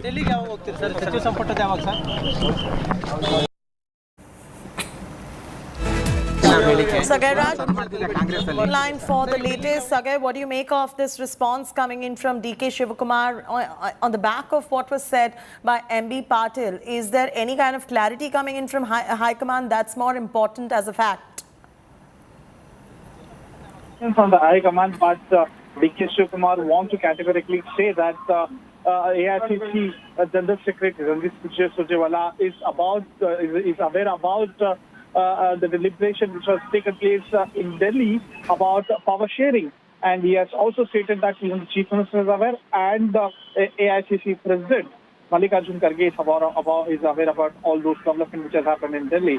So no need to give any kind of importance to M.B. Patil.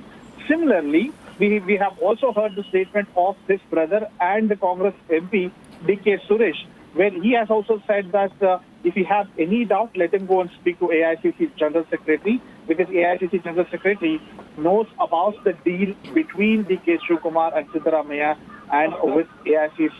Probably there is a deal between them to share the power, probably after 2.5 years.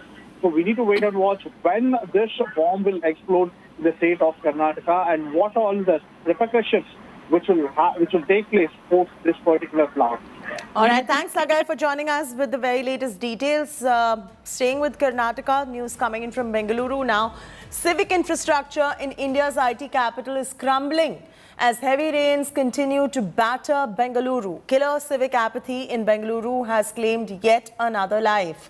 A 32-year-old man identified as Lokesh drowned in Bengaluru after he allegedly slipped and fell into a drain. His body was found 5 kilometers away from the spot.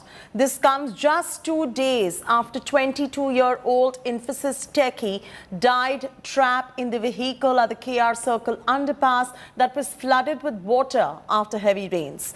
Meanwhile, you have a 4 feet deep, dangerous sinkhole emerging in Bengaluru's BTM layout after heavy rainfall lashed the Silicon Valley.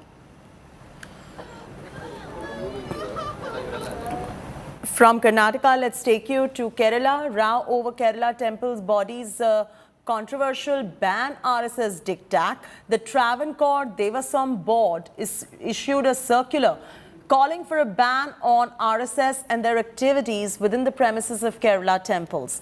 Kerala temple's body asserted that RSS was using mandirs for divisive purposes and that 90% of Hindus are against the Sangh unit in the state. This move comes as a reiteration of the previous order, emphasizing the exclusive use of temple grounds to religious purposes. BJP, however, has lashed out at the Pinarayi Vijayan government, saying it's nothing but appeasement tactics and that it wants to impress the PFI and SDPI. I am supporting that circular. Even though they have issued a circular in 2021 that has been violated by the RSS. RSS is a Sangha Parivar organization. They are spreading hatred among the people. They are trying to make division among the people. The premises of the temple cannot be used for such purposes. That is very sacred institutions. The temples, church, mosques are sacred institutions. It should be prevented. All type of drills and practices should be prevented in the premises of the temple. Temple is common property of the believers. Believers common property. How can they use that property for the RSS purpose? It is for the appeasement of the Islamic groups and the minority organized Islamic minority groups. They capture the temple committees. They infiltrate in the temple committees and they deliberately deny the devotees to come in the temple committee. They politicize the temples. They avoid the saffron color in temples from the temple premises. Slipping into a very short commercial break here on India Today. Up next, news for the hearing impaired.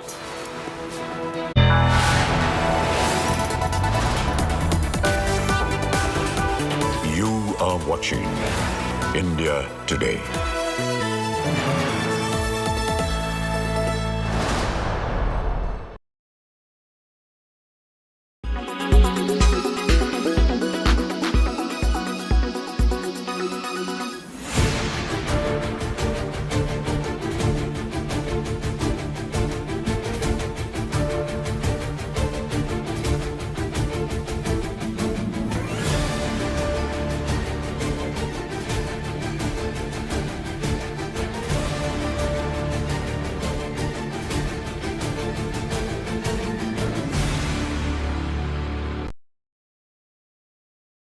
Weather forecast now.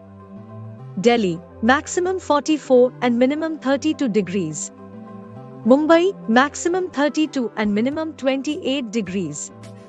Kolkata, maximum 40 and minimum 26 degrees. Bangalore, maximum 34 and minimum 27 degrees. Chennai, maximum 34 and minimum 28 degrees. Hyderabad, maximum 39 and minimum 25 degrees.